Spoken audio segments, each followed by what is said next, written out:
Okay. All right. Yes. Oh man. Whew. Saturday, man. You know, just chilling. You know what I mean? As we do. What's going on, y'all? Intellectually Embraces Smitty's Corner, episode 16. We got 16 of them things. All right. You know what I mean? You know what I mean? Nobody is on the check-in right now, but I'm probably sure y'all probably be in the check-in in a minute. But for those who are in the check-in, who do want to check in, you can always check in. With that being said, y'all, right? We got 16 of them things, all right? You know what I mean? About to be 20 of them things pretty soon. We kind of been, pumping these things out really quick, yo. So got 16 Right? of them things. You know what I mean? We're going to give you 16 weeks of great content. You know what I mean? Please check out all the content that you have seen thus far this week. Please support all the content creators within the chat and on the panel. Okay. And just be supportive, man. As I always say, we want to hear your honest and direct opinion, but please be respectable.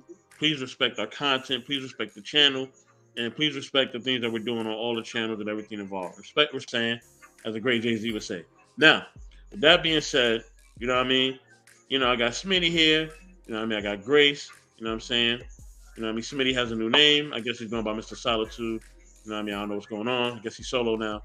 But anyway, also, as you all can see, the stream is put for the link in all of the networks throughout the streams. Okay? You know what I mean? You see the stream yard. You know what I mean? It is actually pinned in my chat, but it's also in other chats as well. Check them out. You know what I mean? Definitely come through. And even our Twitch people definitely come through and support. We definitely would love the response and hear your support and hear what you're feeling and doing. All right, and what you got to say. With that being said, I'm gonna pass the ball to Smitty and Grace. I'm gonna let them rock out. Also, we got the best moderator in the world, Tika. What's going on, Tika? Good to see you. We know that you're here and you're on time and on deck. Know what I mean? Glad that you showed up. Know what I mean? Okay, we got somebody called Unheard Thoughts. Who is this? Oh, that's Unheard my Thoughts? people's, right? That's my people's. He's good. He's He's good. cool? All right. Yep, absolutely. How we Okay, feeling? How okay. we feeling? How you Doing doing, good, Smitty. sir? Doing good. Doing good. Oh Doing good. Lord, you got me on here. Yeah. Yes, sir. Okay, Let's do it, okay. Smitty. We're All right, still brother. introducing each other. Unheard. Definitely, and brother, unheard thoughts. If you want to be a moderator in the chat, whether it's which I don't, well, he probably came from your chat, Grace. So he came from your chat. Don't worry about it. But if you want to jump in my chat as well, intellectual soapbox, you want to become a moderator, just put a comment in the comment section, and you're good to go. I'll make you a moderator. Tika Damn. also says intros longer than a ghetto chick's weave. Hey, that's what happens when you know what I mean when you got a show. Okay, when you get a show, your intros could be long as well too. Okay, it could be longer than 2 weeks put together. You feel what I'm saying? Now, with that being said, you know what I mean, Smitty and Grace, I'm gonna let y'all rock out, and her thoughts, I'm gonna let you rock out as well. And let's keep it going, man. I'm being in the back doing my thing. Holla. Hmm. It's me, Smitty. Th- th- Yeah, my bad. I didn't know I was on mute. All right. yeah, the Yeah, mute monster got you. yeah, right, yeah, right. So yeah, definitely, man. Everybody, welcome once again back to another episode of Intellectually Embracing Smitty's Corner. So if you don't mind, definitely while I'm speaking and everything, we're gonna get these intros out the way. We're gonna get everybody up on the panel to go ahead and introduce themselves, of course. Get the intro video ready for me. You know me and how I roll. So basically, what we're going to be doing tonight is we're going to be having some discussions. We're going to be having some real life discussions. You know how we rock over here. We definitely have our fun. We definitely entertain, but more than anything, this is a place to be thought provoking. This is a place for both to exchange ideas. I will say it right now. The back and forth is all good. Why? Because that's just what niggas do. Have you ever been to a barbecue and seen that dice table and or the spades table? I'm gonna tell you right now, niggas get loud. You ever seen dudes get together and play dominoes? Niggas get loud. So we can't sit up here and be disingenuous and act like at times, niggas ain't gonna get loud. I'm fully aware of that, being one who has been in the shell of one. for 41 years.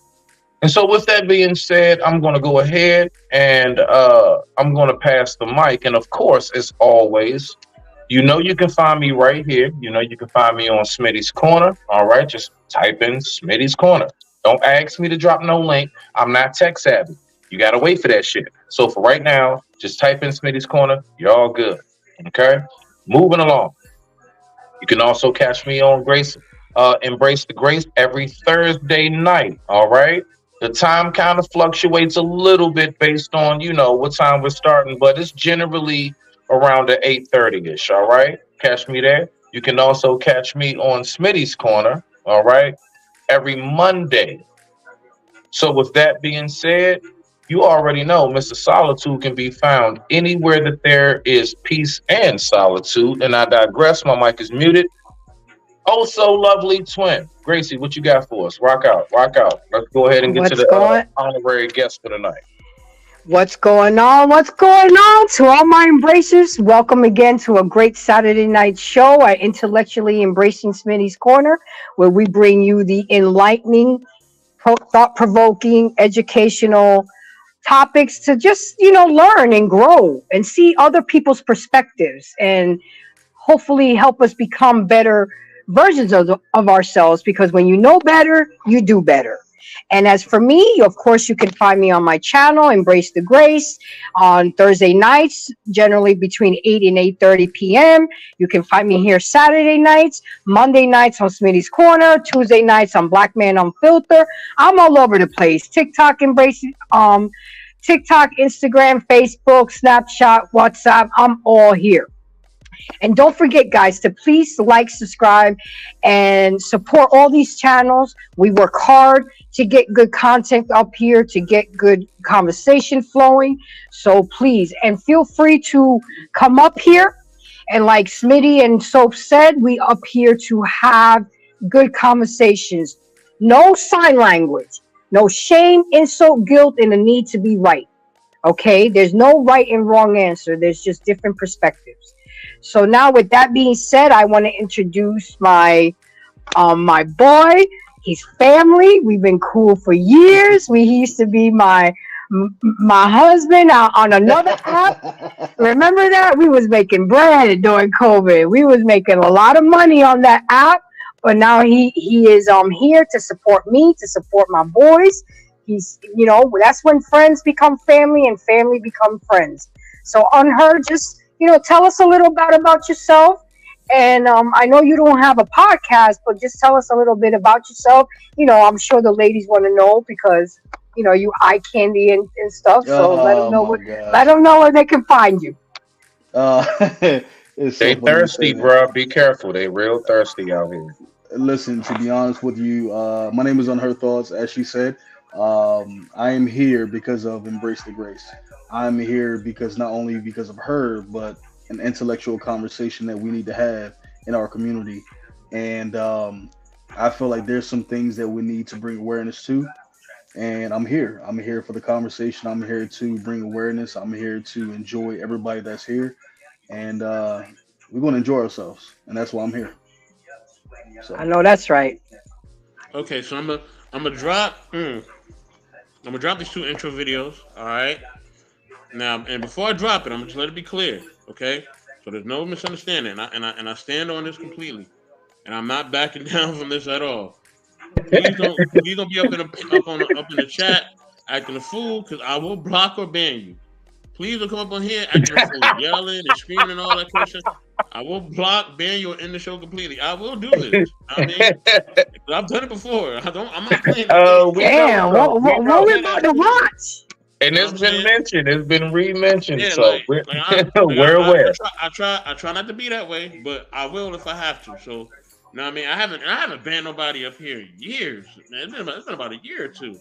Last person I banned was Simon, and I brought him back. So, you know what I mean? And Simon know that, but so he good. So you are redeemable. You are redeemable. Yeah. Conversation. You know, I just want to have a conversation. You give him a lifeline, huh? Yeah, I'm not close-minded. You know what I mean? But if I gotta lay the smack down for that time, I gotta lay the smack down. It is what it is. There it is. But listen, y'all, we're gonna drop some videos for y'all just to kind of have a little fun with. You know what I'm saying? So y'all Yeah, can kind of see, absolutely. have a Real lighter quick, side. I believe that, because I'm gonna be real with you, especially this first video. It's heavy. This is a heavy video. All right. We're gonna be watching a court case. And so I believe the best way, let's go ahead, let's stretch out real quick. Let's get a good laugh in. Let's go ahead and just ease and unwind our mind before we get into this. All right. Because I can tell you right now, this is definitely a video. Oh shit. So do you got anything, Grizz? I see you up there, big dog.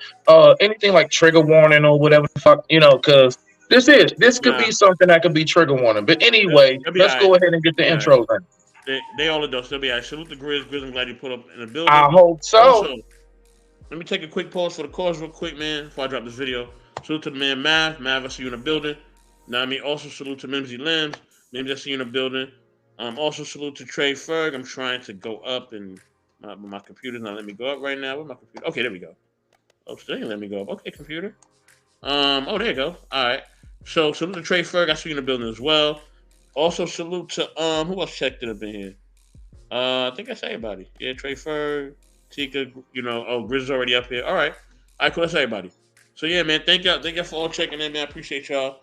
So I'm gonna drop this video. All right. All right, roll on. Man. Let's get it. Fair use as always. Let me drop my fair use banner. You know what I mean? So y'all already know what time it is. Boom. Okay. Let me share my screen.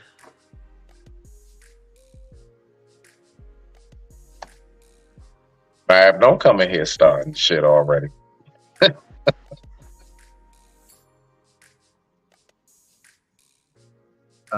I'm afraid your soul is in serious need of absolution. Wait, what? I'm not your son. Well, I consider all of you to be my children. And you can call me father, by the way. No, I'm good. Why? What? Listen, I personally guarantee that you're not my father, okay? And why do you say that? Because you're in my life. I see. Family can be tricky, my son. Can I ask you something? Yes, of course. Okay, how would you feel about serving tequila instead of wine? Diego, this congregation has had the same customary practices for centuries. I understand, but things change, bro. Father. I prefer bro. I prefer father. I prefer tequila. Why is this so important? Well, wine makes me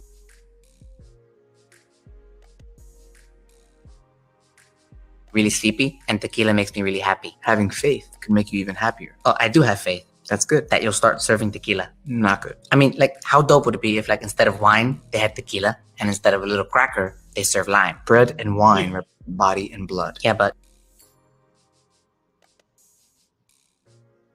tequila and lime represent a great time. No profanity, please. Oh, shit. Sorry. Please don't curse. Jesus Christ, my bad. Diego, do you feel the need to exclaim using these words? I mean, what would you say instead of shit? Have you tried Jeepers? What the hell is it, Scooby-Doo? Diego, I'm afraid if you don't confess your sins, you're at risk of your soul being remanded to the fires of hell. Bro, have you met my wife? I'm already in hell. All right.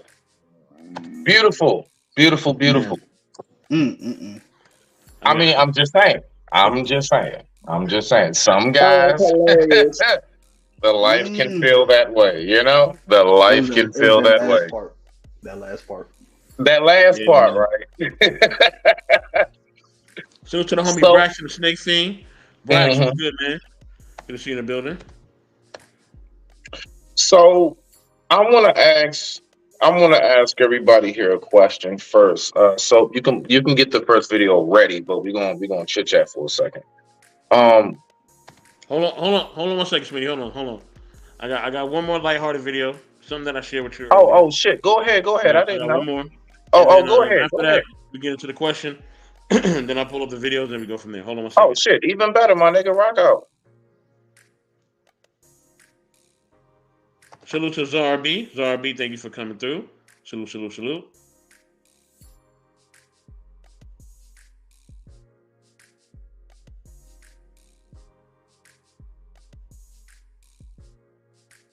I see Simon sending people over.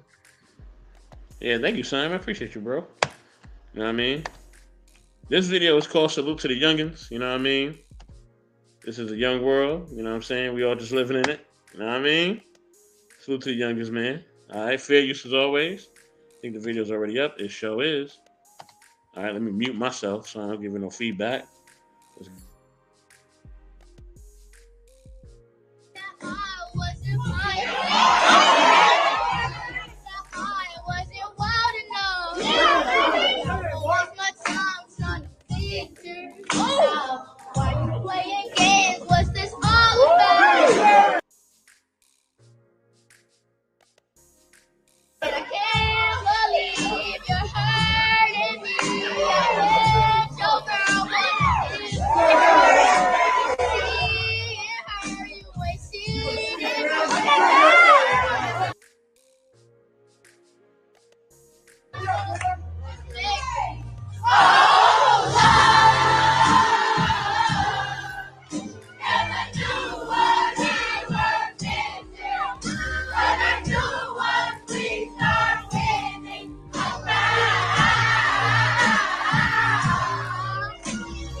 I ain't gonna lie.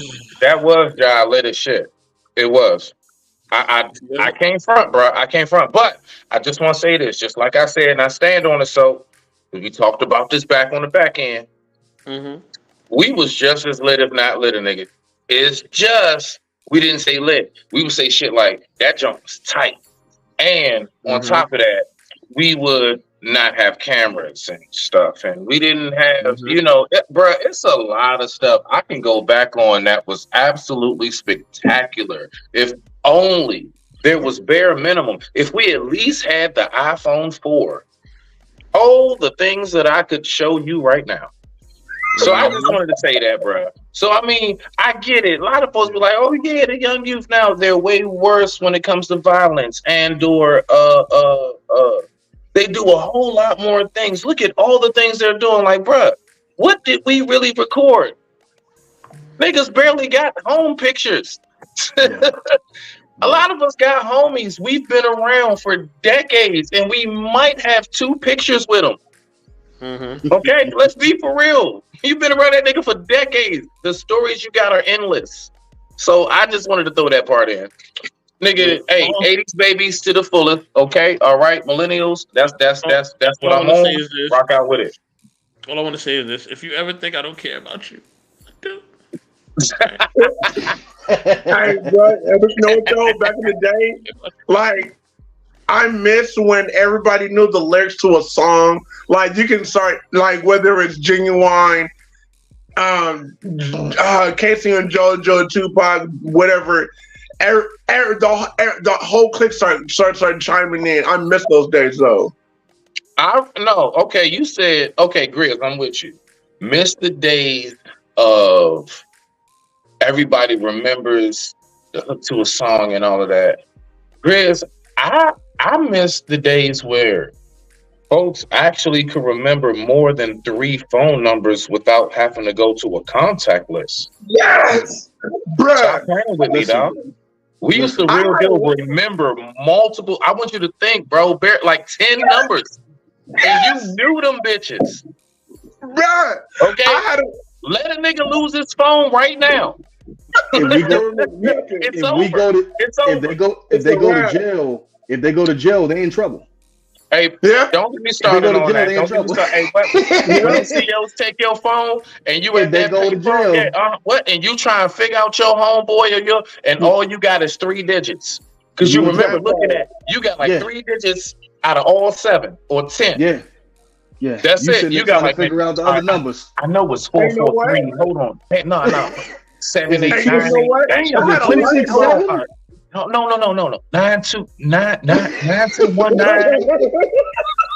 You wasting calls, calling other people and shit, random strangers. Hello.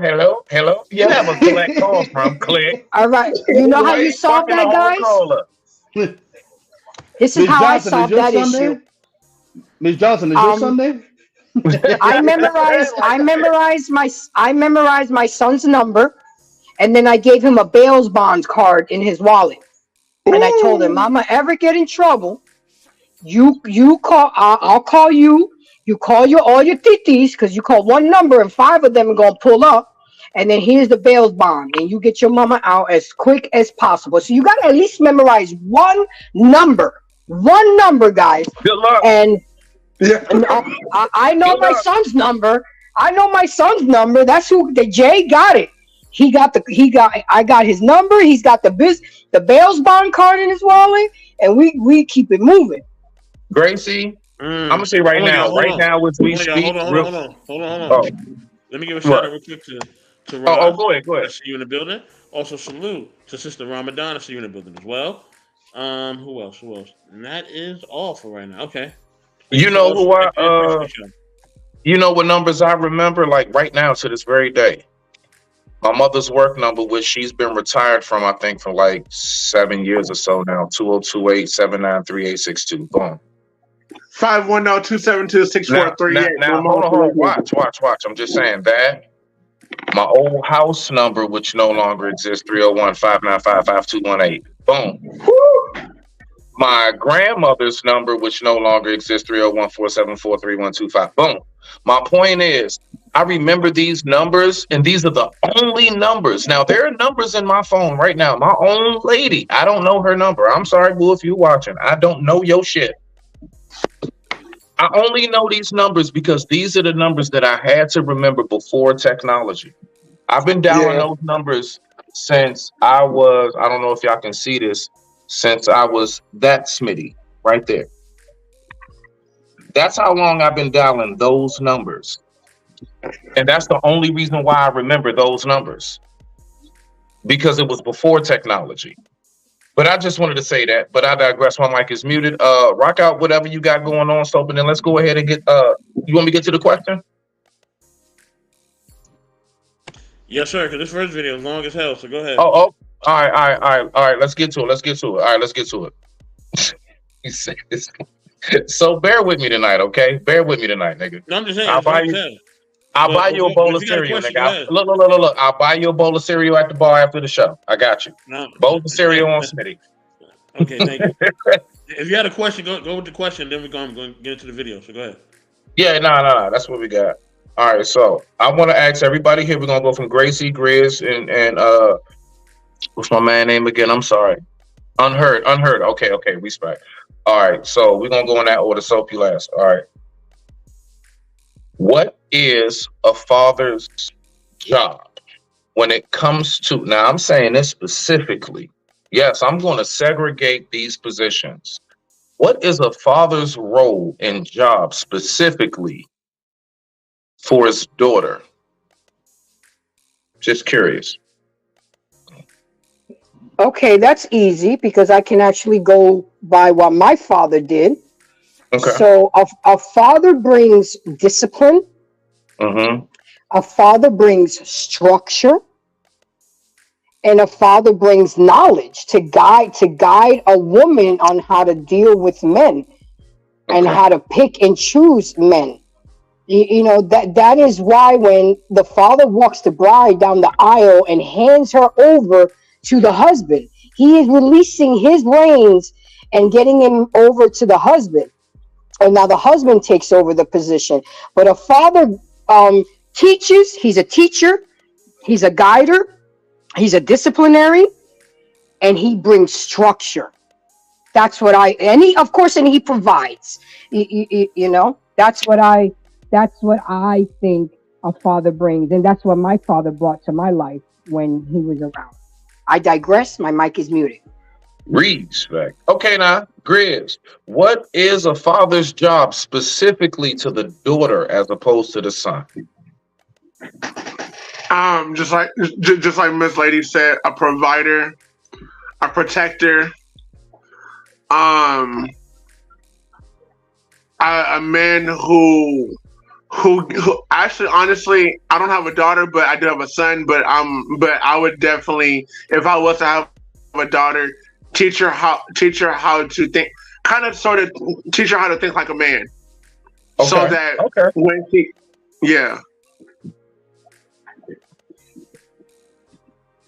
Okay. No. Good enough. I appreciate that, Grizz. Thank you. Brother Unheard, what is a father's role specifically to the daughter? Security. Okay. I Rock am out, brother. supposed to show my daughter emotional security, mental security, spiritual security, financial security. I am supposed to show her these things so that she doesn't have to search anywhere else when she gets older. She knows exactly what she's looking for based off of what I had provided for her when she was younger. Okay. All right. Beautiful. So. You know, it's funny that you asked that because I actually had this talk Mm-hmm. yesterday with my family. You know, we was talking about this. Respect. Marcus, I see you in the building. Also, salute to Banksy Style Live. Salute. Make sure you're showing love to all content creators and everybody else on the panel, man.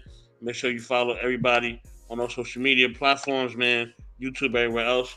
And make sure everybody love that pulled up in the chat and on the panel. So let me say this. So when we was having this conversation, what I was sharing with them was the importance of parents. And I was saying that our parents, you know, you know, if they don't, whether they do a good job or they don't do a good job, it trickles down from generation to generation, right? So if a father or mother doesn't do what they have to do within that child's life, it's going to trickle down.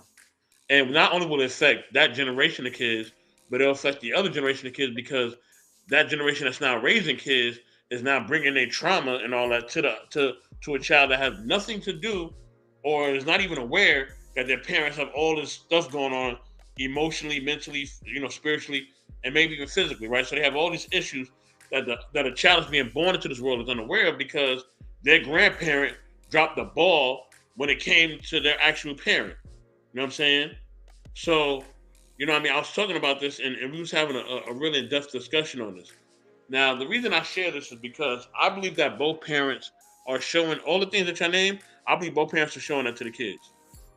So both parents Mm. are providing protection. Both are Mm-hmm. providing insight. Both are providing different things. What if I had a daughter right now, I'm only going to provide her with my insight as an adult at because by the time I have a kid, I'll be 40. But I'll be providing her with insight as a 40-year-old man, right? But that'll just be my insight from me. It's not the insight, it's my insight from me. I'm only excuse me, y'all, I'm only giving her insight that I can provide for her just from my point of view, from my lens. You know what I mean? And then when it's my lady, she's gonna provide her insight from her point of view and her lens, right? It's just different point of views based on, you know what I mean, our genders being different and also our experience being different. You know what I'm saying? So we may my woman may grow up, you know what I'm saying, in a more chill lifestyle. She may have more of a family structure. I may not have the family structure that she had, but I'm still gonna give you a perspective based on that, right? So, you know what I mean? And that's what I believe that both are supposed to provide. But I think what happens is that a lot of times when adults get together, right, they're not discussing if how they want to raise a child or if they have a child through them having intercourse, right? That's a lot of times that's not even being discussed. You know what I mean? So I think a lot of times when people are laying down with each other, to be honest with you, there's a lot of oops babies. I'm gonna be honest with you, right? Salute to Lady Phoenix. You know what I mean? So if it was, mm. Meanwhile, if I look at other coaches, not saying other coaches do things perfectly, when I look at other coaches and how they move or how they actually build families as a structure. You know what I mean? People kind of know, okay, I'm gonna finish my school, I'm gonna look for a wife, I'm gonna look for a husband, I'm gonna look for this, and then I'm gonna get married, and so on, so on, and so on, right? You know what I mean? They have an actual structure. I remember I had a you know, a friend that I heard close dear to me, but he was a different race, and he was talking about how his sister was gonna go to college, how she doesn't go out, how she was gonna find her a husband, and she was gonna get married, and that's exactly what she did. Like just in that order, she went to school. You know what I mean? She got a degree. She found a husband, and they had kids. I don't know the details of their marriage. Don't ask me. Okay? I don't know if their marriage is good or not. Don't ask me that. The only thing I knew was that he laid out his sister's life. You know what I mean? He already knew what his sister was about to do, and she did it. You know what I mean? Because that's what his parents did, and that's what they was taught how to do. You know what I'm saying? He said they have a structure because those other communities, what he said, are patriarchal. Yes, you know what I mean? That's a part of it as well. You know what I'm saying? So, um, you know what I mean? They have a structure that's based on, look, this is how we do things as a family, right? And that's laid out, and there's no confusion. You know what I mean? So because we don't really have that, you know what I mean? It's just it could be all over the place. But essentially, you know what I mean? I think our kids need to gain from both the mom and the dad. You know what I'm saying? But at the end of the day, we're not really doing that. We'll get together. There's somebody we like. You know, that person may end up pregnant, and now we having a baby by somebody that we like instead of somebody that we actually are trying to build a family with and we really in love with and we want to build a future with. So yeah, I think that's what's be happening. But that's just my perspective and take on it. Okay. So from here, you can go ahead and pull the video up. So without further ado, we're gonna look at now. I'm gonna give you guys a quick breakdown on what we're looking at. This is a father who was let out of prison on parole, and now these three white folks you see, that's the parole board. Okay. He's back in front of the parole board and he's trying to argue his case as to why they should not send him back. Okay. Now, all I want to ask everybody at the end of this, I want you to listen closely. Is he believable? And where did he go wrong? I digress. My mic is muted. Roll it, so. How long I'm gonna be locked up still where I can't provide for my family? That's all I Mr. want. Mr. Evans?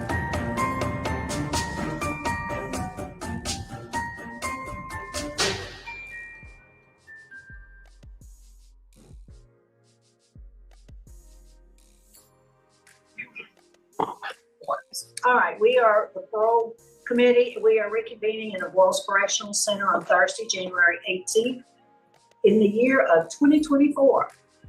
It's 11:35 a.m. Would the staff there at the Walls please introduce yourself for the record?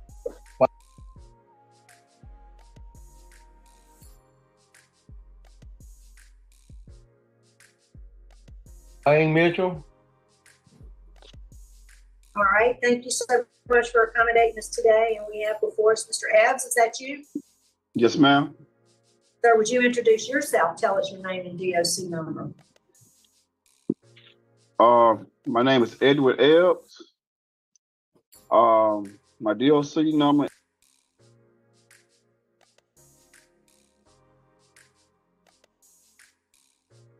is 321 second, please.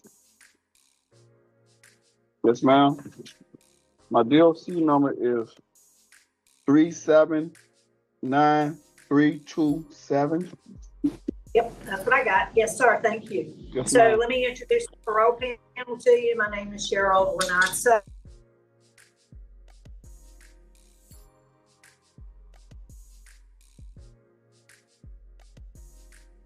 This is Mr. Alvin Roche to my left, Raymond. Right. You there? Any paperwork with you? Ma'am. We have a hard time hearing You don't have any? Yes, ma'am.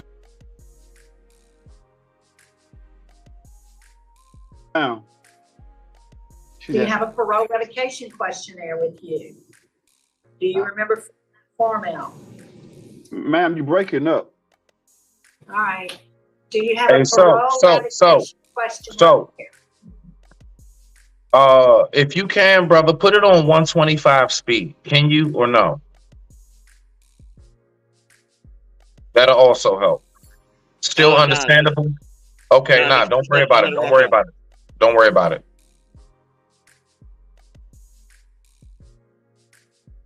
Want to give a shout out to my man, Big Rick Slaps. Big Rick Slaps, what's going on? What's going on? You know what I mean? Big Rick Slaps says, I've been in front of the parole board and got denied. I accumulated multiple certificates, including conflict of resolution, and got my GED too. But the OG told me almost everyone got denied first. Wow. Man, salute to you, Big Rick, for doing your thing. Facts. Go to the story, Facts. stay out of prison, and live life on the streets with your family. Facts. Facts, Big Rick. Facts, bro. All right, let's get back to the video, y'all. What is that? We're going to put it up on the screen for you. Stand by. That. You see that? Can you see Yes, that? ma'am. Yes, ma'am. I have that. Is that your signature at the bottom of that page? Yes, ma'am. Dated December 19, 2023. Yes, ma'am. All right. Based on the information, the answers to those questions, you were not eligible for an appointed counsel this morning. So are you ready to proceed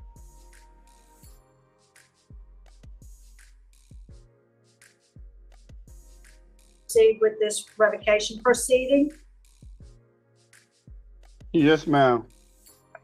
I'm going to read the allegation against you, after which you should enter a plea of guilty or not guilty. And then I'm going to turn it over to Mr. Roche. He'll have some questions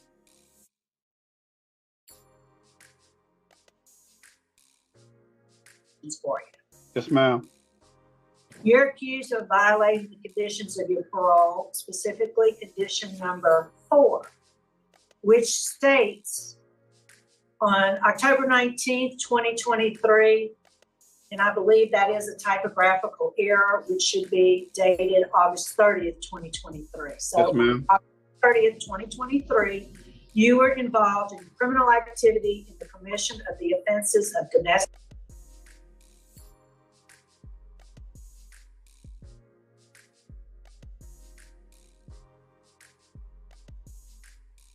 abuse battery, 2 counts, and disturbing the peace in West Feliciana Parish.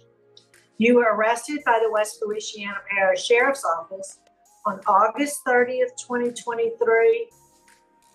On October 12th, 2023, you pled nolo contendere to For anybody who don't know, nolo contendere basically means it's like another way of saying plead the fifth. You basically pleaded the fifth, and nolo contendere, if you get a nolo contendere, they will then, if you are acquitted of it, if you want to say, then you will get what's called nale proseque. Nale proseque basically means like it basically never happened. But I digress. My mic is muted. Rock out. disturbing the peace, which was amended from domestic abuse battery in West Feliciana. How do you plead to violating condition number 4? Yes, ma'am. Guilty or not guilty? Yes, guilty. Okay. And then condition number 10, and it states you're currently in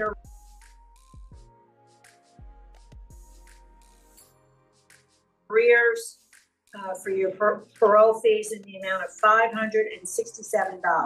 How do you plead to violating condition number 10? My parole still going up higher than what I'm setting, but I'm guilty of that if it's so. Yes, ma'am, but I'm gonna pay Your it. plea is guilty. Yes, ma'am, guilty, Miss Ma'am. Yes, Did ma'am. you make an explanation to Mr. Roche? Mr. Roche? Yes, ma'am. Thank you, Madam Chairman. Good morning, Mr. Eames. How are you? Sir. Now, I want to say this part, and anybody who has anything to say, you can speak up as well. I want everybody to know, those who are not aware, those who may love to dibble and dabble in the crime life and things of that nature, I don't tell nobody what to do, but I will at least try my best to give you a notification of what's ahead. You see those 3 people right there? Their entire job is to find any and every reason for you not to go back home. They are not there. The entire structure is not designed to hear out truly what you have to say. Those 3 right there are designed, trained, okay, and educated in this entire system to figure out what is the hair fraction that we can go ahead and say, no, you're doing the rest of this 50. Thank you, sir. Have a good day. And when they tell you have a good day, there is no please wait, give me a second, nothing. The camera goes off, 2 guards come and grab you, and that's it. That's it. Done deal. Now you're placed on the shelf. Everything in your life is a pause. Nothing's going to happen. But with that being said, I digress. My mic is muted. Rock out, sir. Okay, I see y'all comments. I want to So- speak on this. Yeah, definitely, bro. Let me get to you in 1 second. Big Go Rick ahead, bro. says, Lady Phoenix says, Big Rick slaps. Okay, I got arrested 5 times because Sean got mad, but I guess the time people to have. Okay, I guess you're telling about the times you got arrested. Okay. Everybody giving they love or whatever. You know what I'm saying? Everybody showing love. So Big Rick slaps. It sounds like it's going his way right now. Grace says, why is there no one melanated on the board? I don't know. That's a whole other conversation for another time. You know what I mean? Braxton showing love back to Grace. That's what's up. You know what I mean? Big Rick says, as you should, Smitty. You know what I mean? He said, either I'm a 5'4", 160-pound lunatic whooping a 60 guy who looks like Ice Cube 24/7, or dude a dude lie like a rug. Okay, okay. You know what I mean? Hey, this is about to get real interesting. I like that. Said he lying like a rug. Let's keep listening. Let's keep listening Watch because me this eat a better about to you in get a good. few I'm months. telling you now, it's about to heat up. It's about to heat up. Definitely congrats to Big Rig for actually, being a better man. Definitely, definitely. I can do this talk all day, man. That's why I try to sprinkle game when I can. Most definitely, brother. Most definitely, Big Rig. Go ahead, Then Unheard bring Thoughts. your See what you got to sprinkle say. ass up here on the panel, nigga. What the fuck? Hey, All right, nah, go ahead. Hey, yeah. Go ahead, Unheard. Rock out, my nigga. All right, so I'm gonna say this, okay, and I'm gonna say this as a black man, right? With the gentleman that has a prior, right?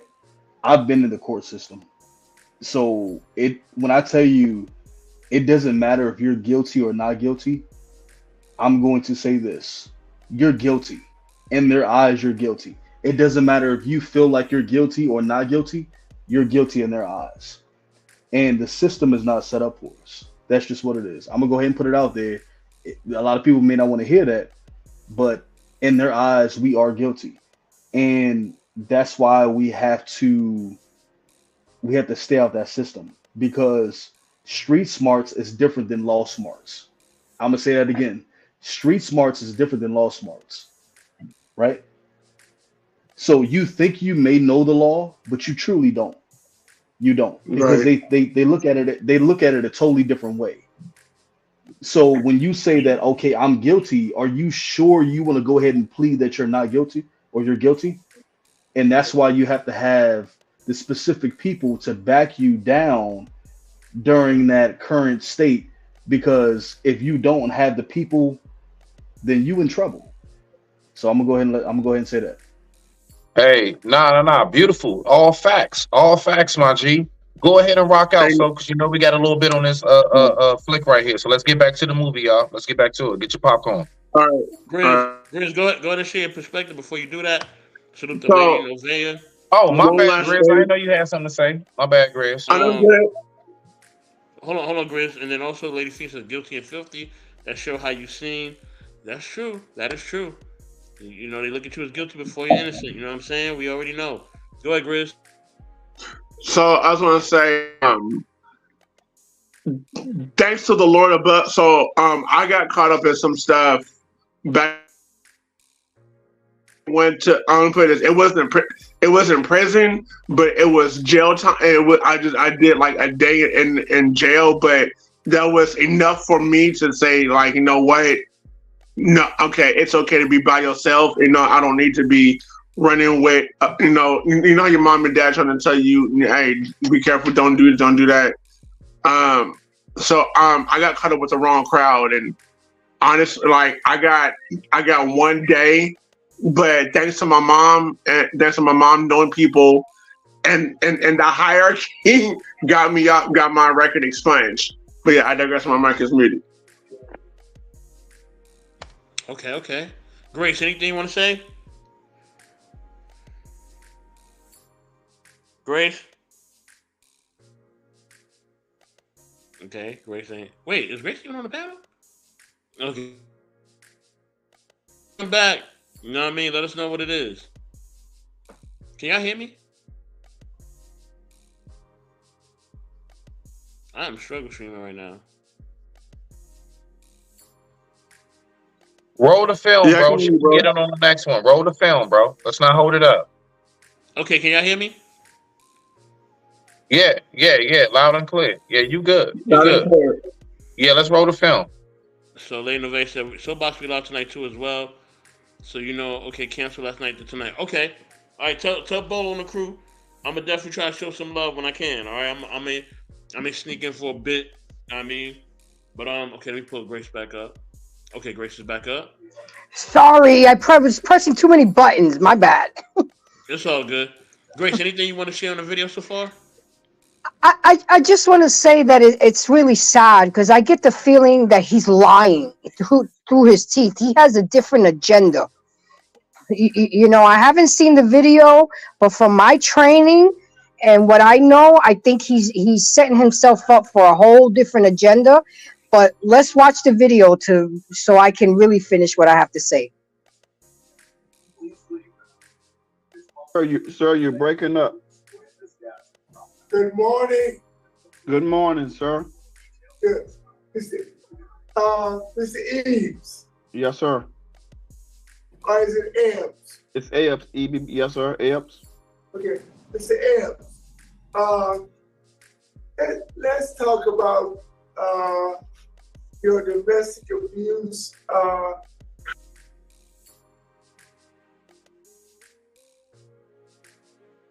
Counts. Tell us about it. What happened? Thank you, sir, for asking me. Sir, that's my 17-year-old daughter that got me here and didn't never know the outcomes of what was going on. I made a rule in the house on the 29th when she came in with her friend. The next morning, outside, I was getting ready to do some construction work to our home. She come out the house and jumped on me. I called 911.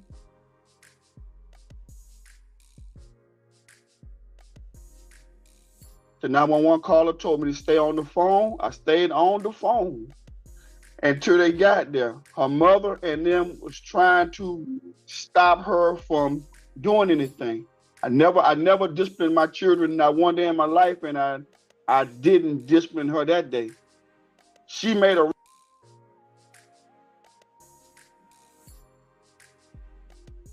rash decision and never knew the outcome where our father was going to be setting. I'm a father of 5 daughters of this family, of the only family. I never had a problem with my kids, never. And now I'm sitting here 5 months almost behind this. I love my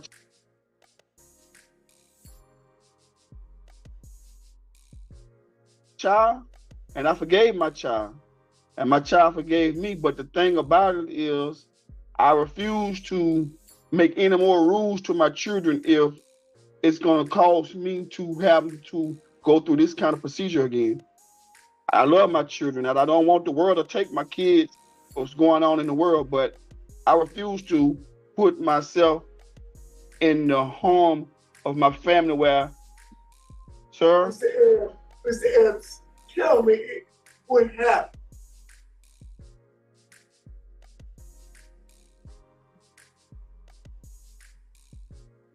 What happened was I spoke. This what happened. Bad as it, I hate to tell anybody her private life. My daughter is practicing homosexuality, and I told them that it won't be going on in the house. She wanted me to support that. As me being a Christian, I was telling her, Mr. Epps, you said your daughter jumped on you. What did you do? I did. I called 911. I called the 911 staff and stayed on the phone until the officer got there. Okay, why were you arrested? That's what I didn't understand. I really didn't understand that. And I never disciplined my children, my man. I promise you. Sir, I never.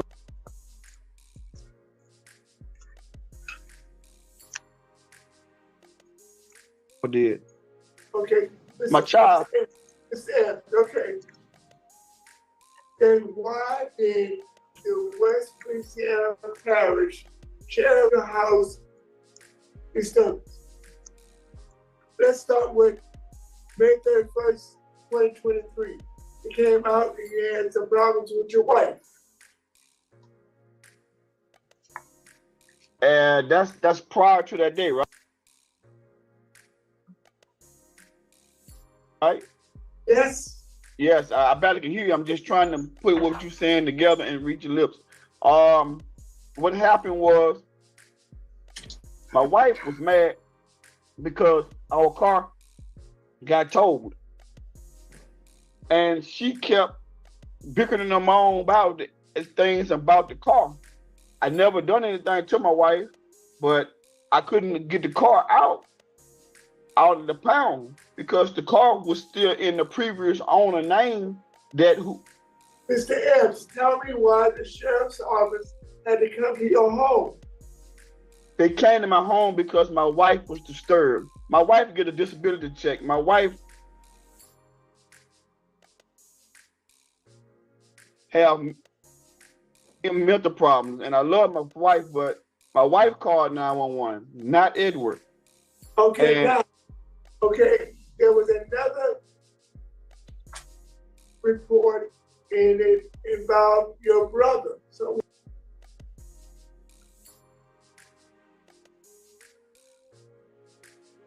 what was that about? That was my nephew, not my brother. Okay. Yes, sir.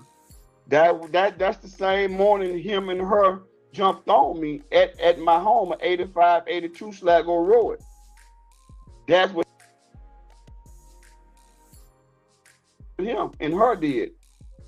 They done that. And I called 911. I Mr. never Ed, violated. Mr. Ed, Yes, sir.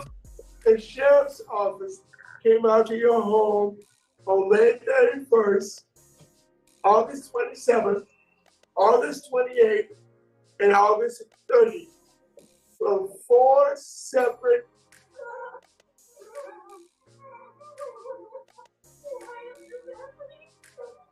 disturbances.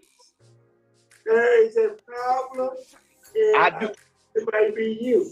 No, sir. I do know the May part. The May part, the sheriff came out because my same daughter had jumped on me once before, and Officer Honeycutt came and refused to diffuse the problem. I never caused the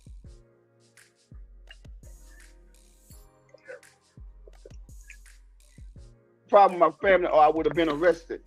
I'm a father just trying to help my family, you know. And prior to this here, my child, they have ran over my child personally. I'm not a father at my house, and it's still going on in my home.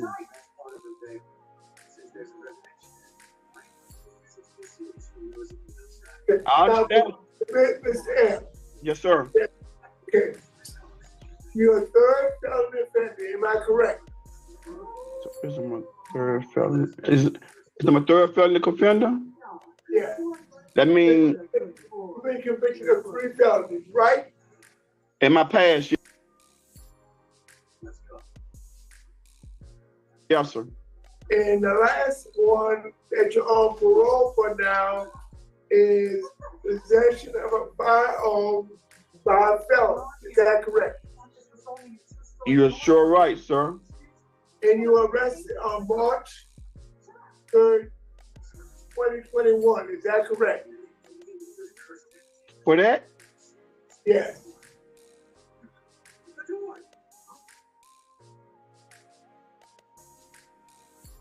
Yeah, yes, sir. And you were convicted on June 16, 2022. Is that correct? Yes, sir. And you got 5 years for that, right? Yes, sir. Yes, sir. I understand. And you got paroled on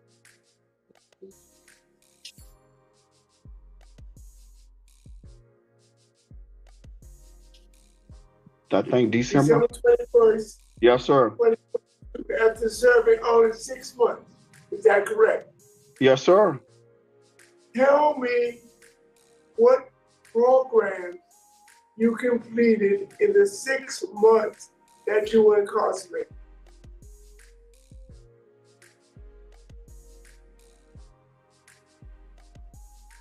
The programs that I completed when I was in Plaquemine Parish was Yes.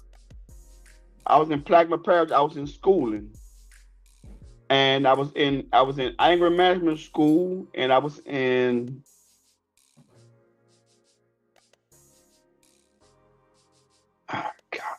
Okay. I want to be Because honest. I want to be honest. I see no good time credits on your master record. That tells me that you didn't complete any of those programs. Am I correct? I was released before my program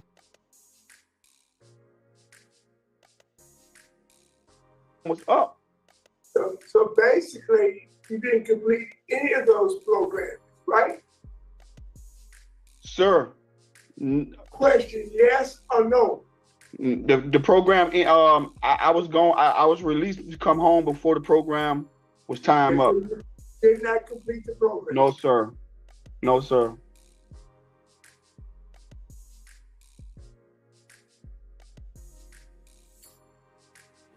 Mr. Ebb, you have an anger management problem. And it has to be addressed before you're released. And you've not completed any programs, third felony offender, in your rehabilitation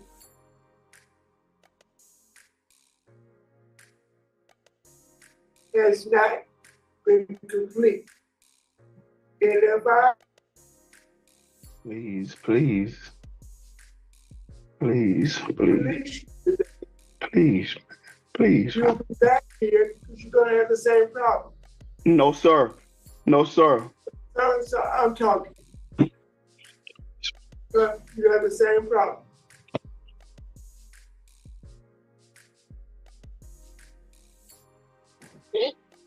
I think you need to complete anger management. Thank you for a change. And you need to complete 100 hours pre-release. And I'm going to arrange that. I'm not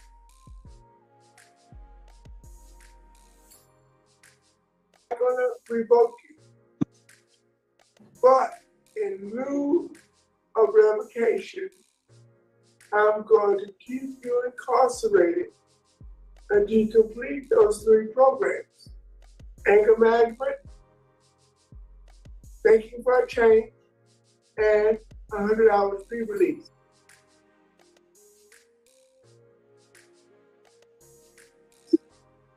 I would be derelict in my duties if I didn't give you the ammunition you needed to maintain your freedom. Because if you ever get convicted of another felony, you spend a much longer period of incarceration. Yes, sir. Now, that's only one.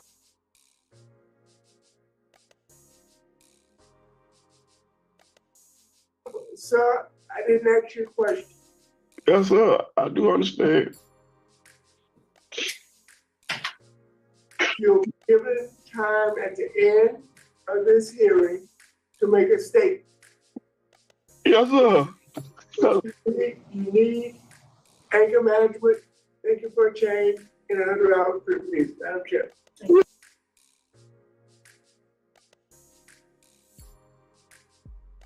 Yes, sir.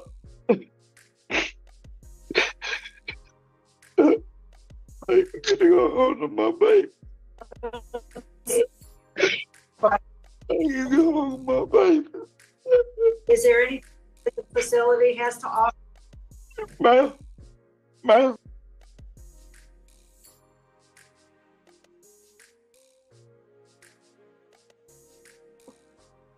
Is the officer still in the room with you? Yes, sir. Yes, ma'am. Yes, ma'am. I just asked if they had any input. Yes, ma'am. They always do. He's been over here with us for 31 days. And he's been working in the kitchen. He ain't got no disciplinary reports. And he's been very respectable to us over here. Okay.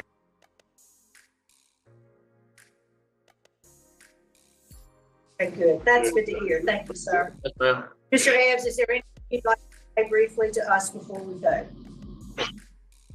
Ma'am, I've been a father to my children for 24 years. I buried a child. I buried one of my children out of 6 of my family for 24 years. I ain't never disciplined my children a day in my life.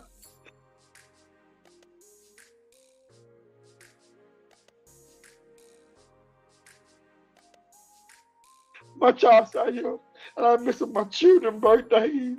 I'm missing their holidays, and I'm a father of the home. I told them I have a mental wife. I got waters busted at the house. I got things going on that I ain't done. I got old daughters. My children missing out on things because my 17-year-old daughter made a rap decision that she didn't know her dad was gonna be here this long. Nah, I gotta sit here and my other children got to suffer. I love my Mr. Ebb, Yes, Mr. ma'am. Ebb, did you know you were having a hearing today? Ma'am. Know you were coming to see us today?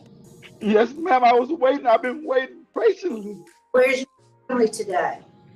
Ma'am. Where's your family? My family. Where is your family?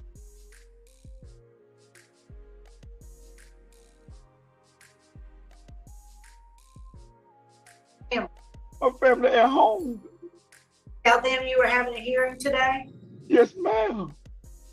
I told them and let them know it was that. I'm wondering why they didn't join us. All right, I think we're Mr. Ebbs. We're going to be voting now, Mr. Rocho. Mr. Ebbs, Yes, sir. in revocation,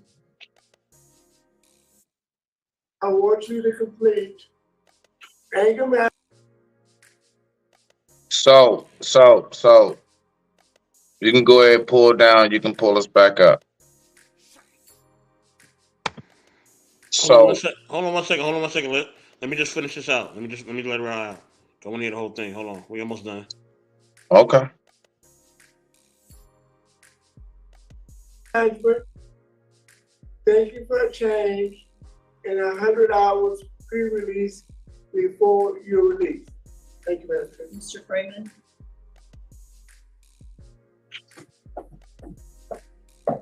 Can I ask a question? We're voting. Thank you.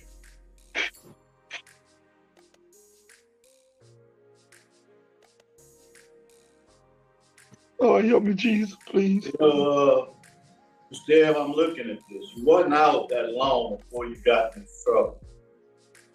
You definitely got a disconnect between you and your family. And y'all got to get this disconnect fixed, or else you go get back in trouble. There was no. They couldn't document any violence. There was no injuries, no nothing, just arguing. And it seems like it's a bad thing between you and your family, this argument. My vote is to do not revoke and recommend that y'all attend a family counseling set up by the probation office.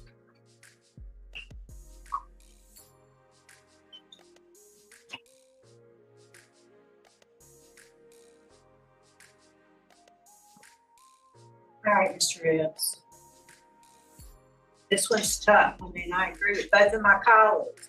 I do think you need some additional, some tools in your toolbox to help you deal with stressful family situations. I mean, dealing with, but I think that the family counseling, those who live within your household, will help set that up for you, and you must attend, however long they say it's necessary. What's your question?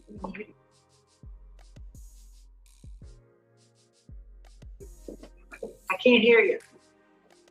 Yes, ma'am. What was your question, briefly? Sir, how long I'm gonna be locked up still where I can't provide for my family? That's all I want. Mr. Ebbs, did you hear what I said? Did you hear you got 2 votes to do not revoke. So you will not be revoked. You're required then, you will be released, and you have to go see your parole officer, and they'll help you set up the family counseling. Thank you, Lord. Thank you, Lord. Good luck to you. That concludes our business intervals. Thanks for accommodating us today. We're going to sign out at 11:56. So what I do now? Just wait. They're going to get in touch with you and turn you loose. Thank y'all. God bless you, Mr. Peter, Mr. Shirley, Mr. Alvin. Y'all have a blessed day. Thank you, Lord. Ah, boy. So let me break down some things, and as we go around the room, we speak on this. Hold on before you continue. I'm gonna take a quick pause for the cause, real quick. Salute to Mr. Johnson. I see you in the building. Salute to you. Make sure y'all like and subscribe to Mr. Corinne Bliss Johnson. All right. Now make sure I'm some love. You know what I mean? And definitely, y'all, I know a lot was shown in these videos. I'm gonna drop the link. All right, I'm gonna let somebody do his thing, and we're gonna go from there. Know what I mean? All right, Smitty, go ahead, bro. Yeah, so, and of course, we're going to go around the room, Grizz. No. We're going to go Gracie, Grizz, and then Brother Unheard. 3 times a charm. Don't mind me, Brody. So, You look, good, man? You good? respect to you, Black man. This right here, I want you to notice. Like, so these are things I want to point out. And everybody else can point out what they saw. That's exactly what happens when you put your life in someone else's hands. He even had to have the guards over from the prison kind of vouch for him, like, yeah, he been working in the kitchen. He ain't been doing nothing wrong. He all right, y'all.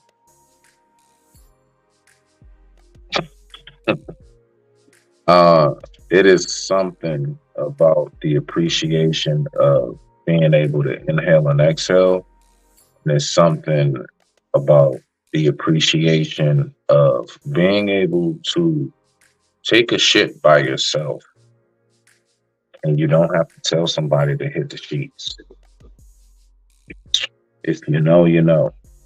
So what I'm saying is that I peeped that part. And the second part is that I noticed while crying,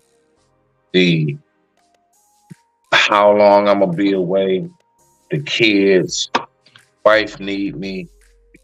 And we all know anybody that has the slightest bit of, I would say, discernment knows,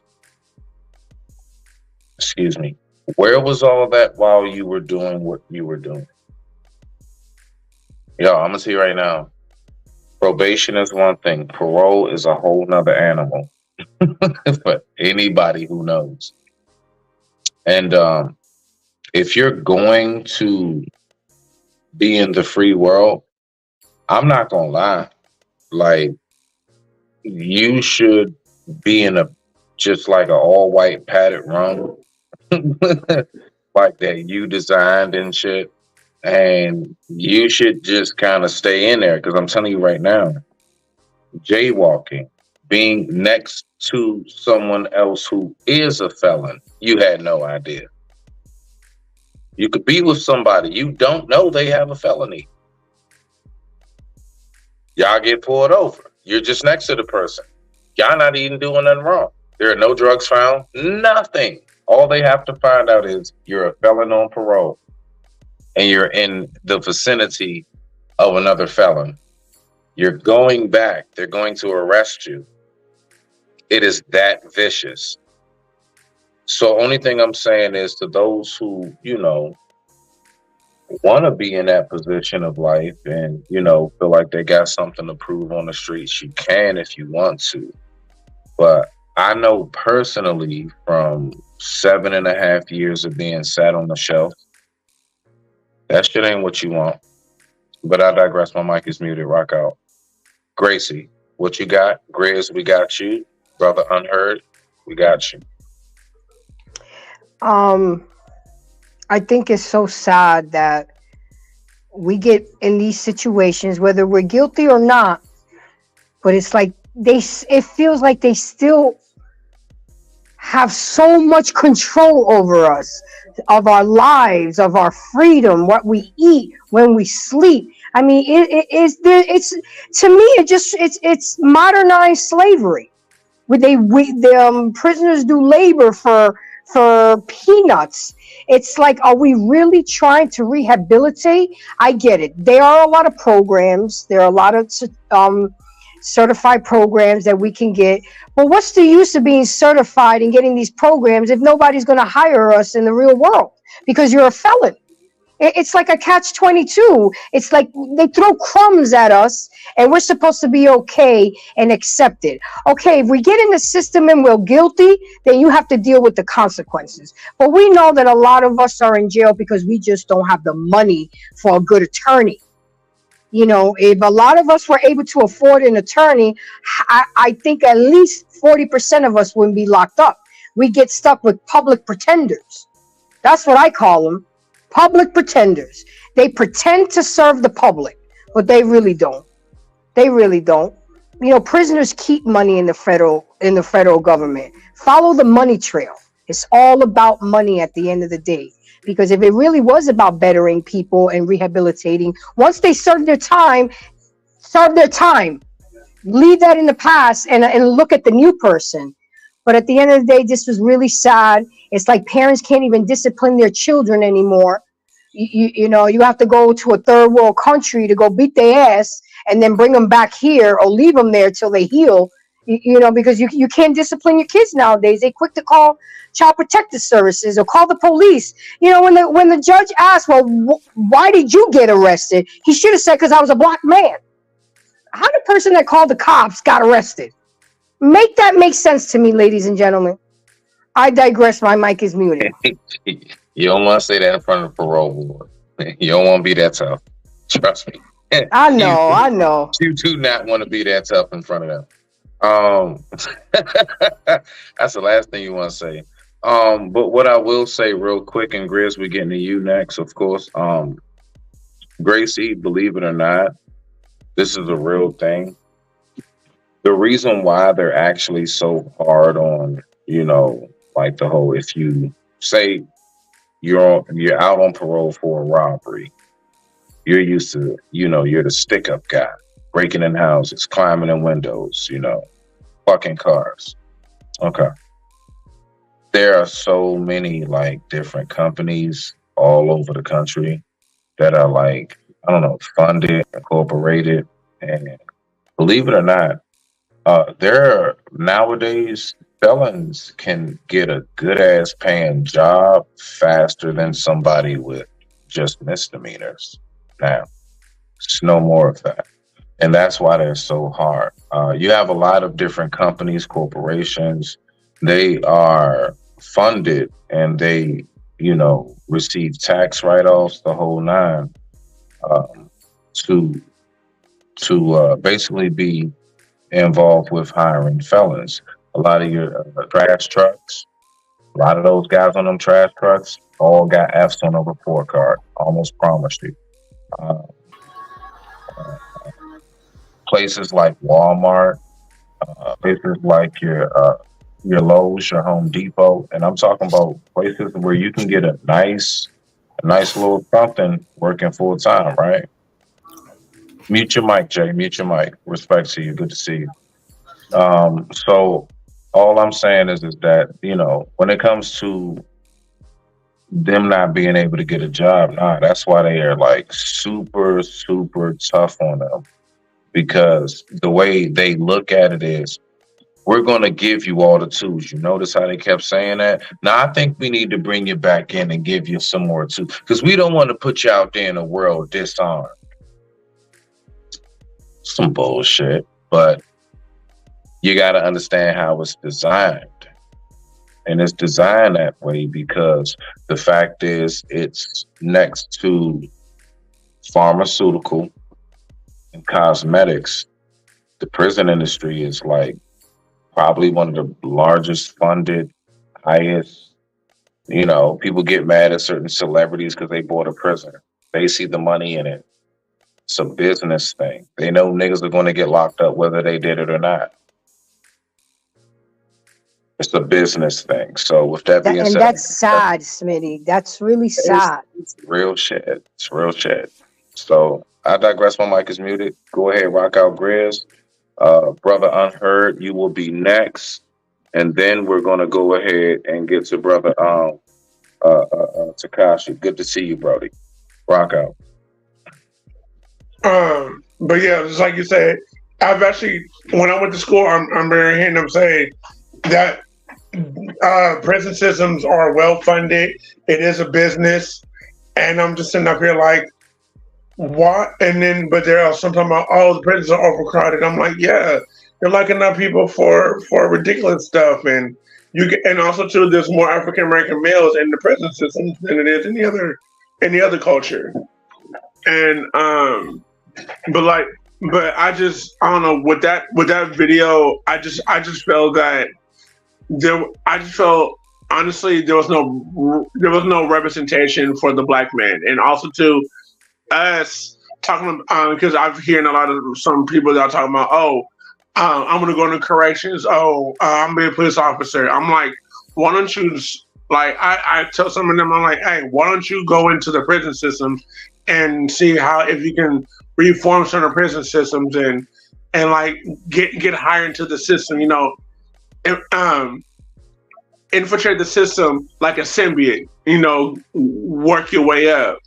But I just felt like everything works against us. But I digress from my Marcus Muted. Anybody has a rebuttal? Nah, bro, you're good. Brother Unheard, it's on you. I'm gonna get to the comments in a second because I definitely want to get to the comments, and then after Unheard, then we're gonna go to my man Jay Takashi. Go on, brother Unheard. This was interesting for me. It was triggering, not in a bad way. It was triggering because I've been through that, and I've never understood how valuable freedom was until when I was in there. Freedom was more valuable than peace, because without freedom, you don't have peace. So looking at the video, I do see some things that could have been worded a little bit better. I think that he called a little too much. I think that he got himself in trouble. And when you're nervous, you do things that you don't think that you're going to do. And I think that when he got to court, I think that they seen that and they moved on that. But that's why it's so important, as not just as human beings, but as black folks. It is important for us to learn the system. It is important for us to educate ourselves, because what happens is they know that we don't know the law. That's why they can get over like that, because they know that we don't know what they're talking about.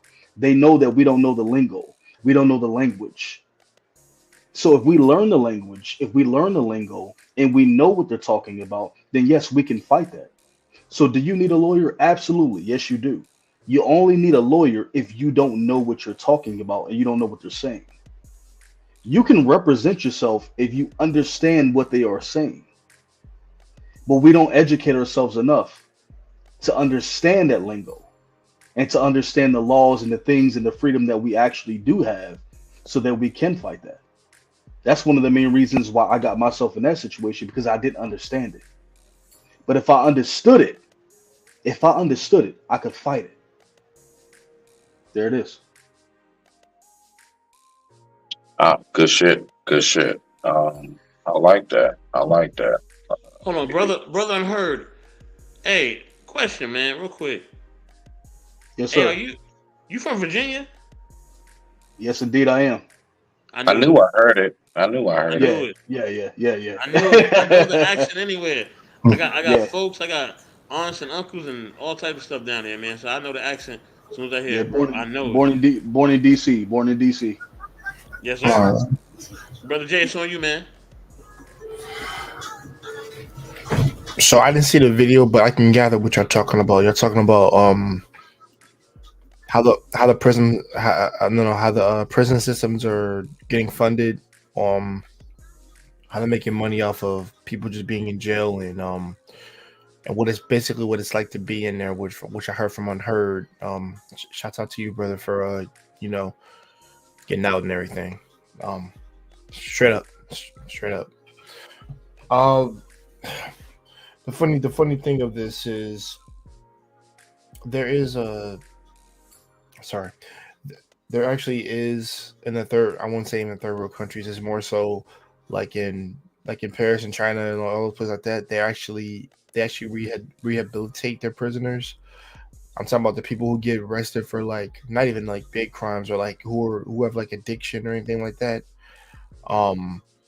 They actually get rehabilitated, and then once they're free of that, then they let them go.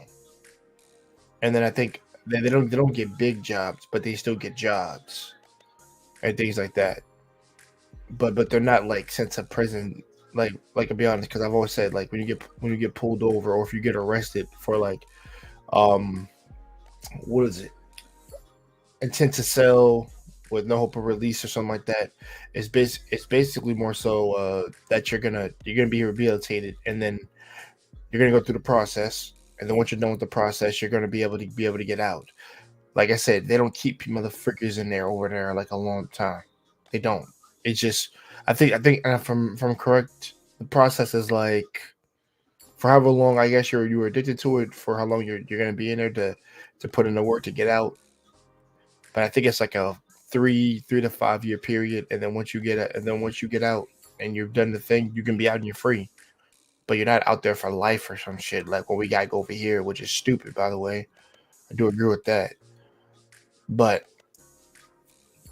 yes, if you don't know, if you guys didn't know, one of the guys who's made a lot of money from investing in prisons was Bob Barker, and that's how he made his money in America. Anybody knows from Wheels of Fortune? Yeah, that's him. That's an absolute fact. Actually, here in Maryland, the soaps, the towels on the tag, and the actual prison uniforms, you will see Barker. That's an actual real thing. Very real. Yeah, so he made money from that show. He made money from the freaking. And that's actually very true. Yeah. Thank you, brother. But I'm gonna leave it off there for now. But okay, I do agree that most of these cats, like I said, the people who get arrested, the cops who arrest people for stupid shit, no, that's stupid. That should be like a misdemeanor or something like that, and that should be it. Simple enough. Respect. Okay. I want to go ahead. I want to get to this other shit. Hold on, y'all. Hold on. Let me get my perspective real quick. Oh, so you didn't give yours? My bad. Yeah, hold on. I apologize, brother. Take your time, dude. Let me get to some of these comments. Okay, come on, computer. Here we go. Yeah, your shit different than mine. Okay. So Mr. Johnson says depends on the state. Parole violation different. Either way, it's a slave existence.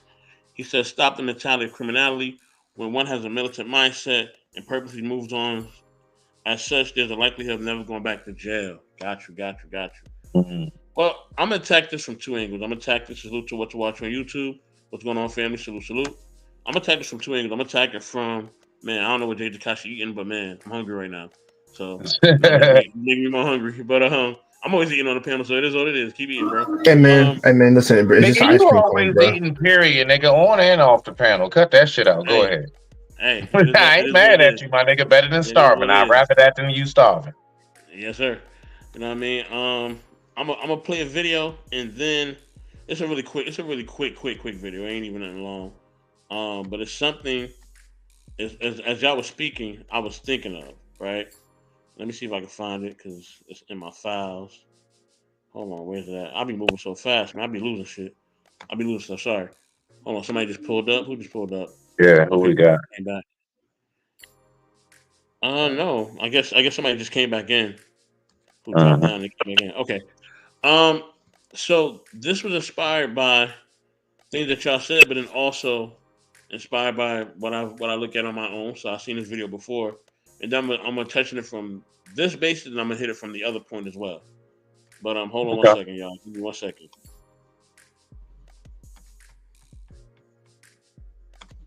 He had to take a bite, y'all. I actually am not eating that. To be honest with you. But if I'm eating it, y'all definitely know. Trust me, and I'll tell you exactly what it is too. You ain't gotta say shit, but we know you eat. Yeah, Hey that's when we get man, our thoughts together and eat at the same time. yeah, man, exactly, bro. Hey man, Fair use as always. man, get on that ice cream. Get on that ice cream. Where whoopings came from. You ain't never supposed to hit a child. And all that stuff you get out of Bible, spare the rod and spoil the child. That's the story of a shepherd boy and that stick he holds. Because the more they walk, the better their fur is. And so when they get too close to the ledge, he just holds the rod out. And you all ignorant, crazy folk and took that to whooping a child. Whooping a child. You wouldn't hit your Cadillac. That's where.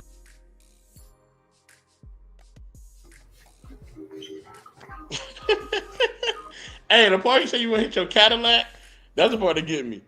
I mean, nah, but see, the thing is, man, Oh. see, that's that intellectual comedy, man. Like, everybody not, like, I caught that shit. And, I mean, he's always been so genius at that. You know, him and a few others, man, have been genius at that, like, George that Carlin too. George Carlin, intellectual. I like how George Carlin do that Stop too. playing with me, bro. The GOAT. Stop playing with me. Don't get me started on that. Man. But yeah, definitely. Go ahead, though. So, what you got? Man. What you got? He always definitely dropping gems, man, and making us think about things, whether we agree with him or not. He always dropping his perspective on things. But the reason why I'm attacking from both angles is that when it comes to disciplining our kids, we could actually be doing something that's not right. We could actually be doing something that's not functional, right?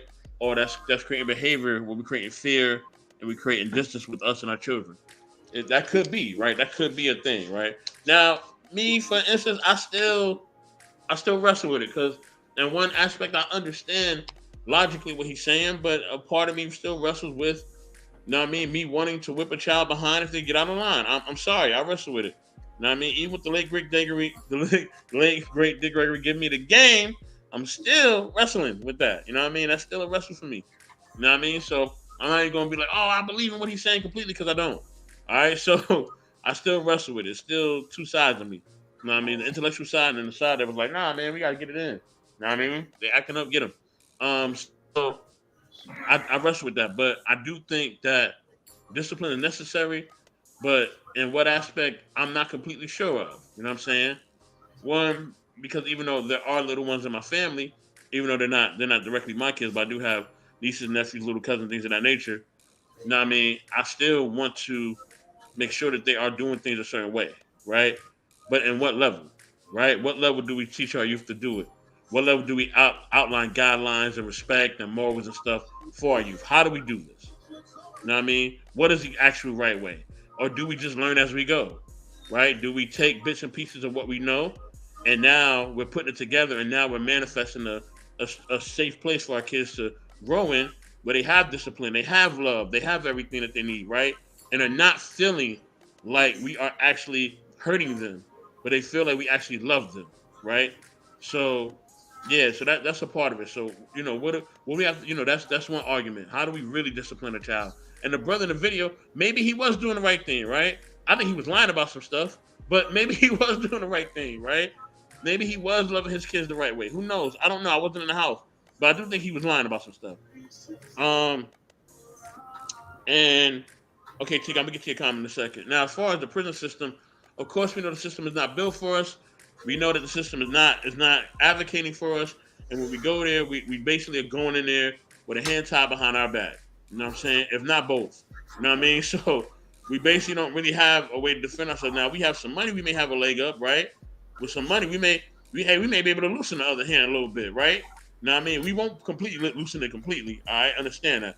But with some money, you may have a little bit of flexibility. You know what I'm saying? With some prestige, you may have some flexibility. You know what I'm saying? But we know when our people step into the courtroom, we know what time it is. You know what I mean? And it's not a good time. All right? Especially if they think they have little, if anything, on you. You know, it's pretty much a wrap. You know what I'm saying? Especially if it's some Fed stuff. It's a Fed investigation, you're pretty much going to go to jail. You might as well just tell people you're going to see them, however long you're going to take to see them. You know what I mean? Because you're going to be going away for a little bit. All right? I'm just letting you know that right now. Now, Tika says, parents get at your kids, they still feel the sting late in life. I know I do, and it helps. Yeah, I mean, Tika is, you know, like I said, it's a wrestle. You know what I mean? Because, and I'm going to get to you, Grizz, because I definitely want to hear your perspective. You know what I mean? Definitely, Tick, I get what you're saying. In all retrospect, like I said, logically, he's giving you like Dick Gregory's giving you game. Like, you know what I mean? He's telling you what the scripture was for. He's breaking down, you know what I mean, theoretically what it is. Now, am I saying that you're wrong? No. Because I told you I'm wrestling with it, right? I ain't saying you're wrong. I'm just saying I don't know, right? You know what I mean? And I think, you know what I mean, if you feel like you're more comfortable with it, then that's cool. But at this point, I don't know, because I see the good effects of it, but I also can see the other effects in my childhood where I'm like, I kind of had some anxiety during that time. Or I kind of felt the way different during that time. I wonder if it's because of that. And I try to, figure out the roots of different behaviors that I even had as a youth. Not so much now as a grown man, I've actually been able to work through most of those roots, if not all. But as a youngin', definitely I see it. Greatest on you, bro, because I definitely want to hear your perspective. So, as a parent, I'm tapping that ass. Like, I just been many times when I had to spank my son because I didn't tell you once, not twice, 3, 4 times. Oh, I gotta tell you, put the tablet down. First, I'm going to spank you in your behind. I'm taking your tablet and I'm gonna put on the tablet. Don't ask me again. I'll let you know when you have the tablet back. And like if he starts getting unruly, because he's at the age now where he thinks it's funny to like mock me and stuff like that. I'm saying, say that one more time. And he said, I've actually had to spank him in his mouth. And I literally had to. I went there. I went old school with him. I literally whooped him. I smacked him on his mouth. I said, "Don't say that again." But just like I would say earlier, I literally, from what I grew up with my elders taught me, and basically, I'm actually so. I actually have a mind of an editor, right? Because like I said, I do video editing. So I'm gonna take a little piece of this, meld it into that. Okay, you know what? We're gonna meld. I meld every single little thing together and just make it my own. But yeah, I'm mixing the old school ways with the new ways. I'm learning to hear my son out. But if I think it's gonna be some mess, I'm like, nope, I don't want to hear it. Go do what I just tell you to go do. What is your mama going to tell you to go do? No answer buts about it. Oh, you got to back them out? I'm whooping your behind with the belt on the skin. But I digress. My mic is muted. Can I say something? Yes, ma'am. Real quick. I come from the era of ass whoopings, and fear is good sometimes because I feared my father, and that fear produced respect.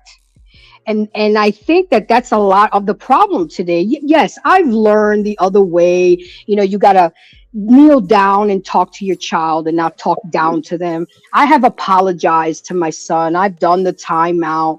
I could count on one hand on how many times I whooped him. But at the end of the day, sometimes an ass whooping works miracles. Okay? Because of the fact that they're going to remember not to do that again after you finish getting in that ass. You're going to learn today. But I have learned to adapt other ways because of the world that we live in.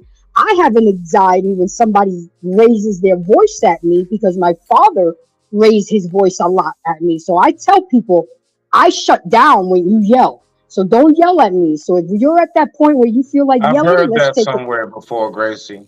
I've heard that somewhere before. Let's take a cooling period. But again, I could count on my hands on how many times I whooped my son. But those times that I whooped him, they were warranted. And I really haven't had problems out of him because he knows better. I mean, my kid is 6'4".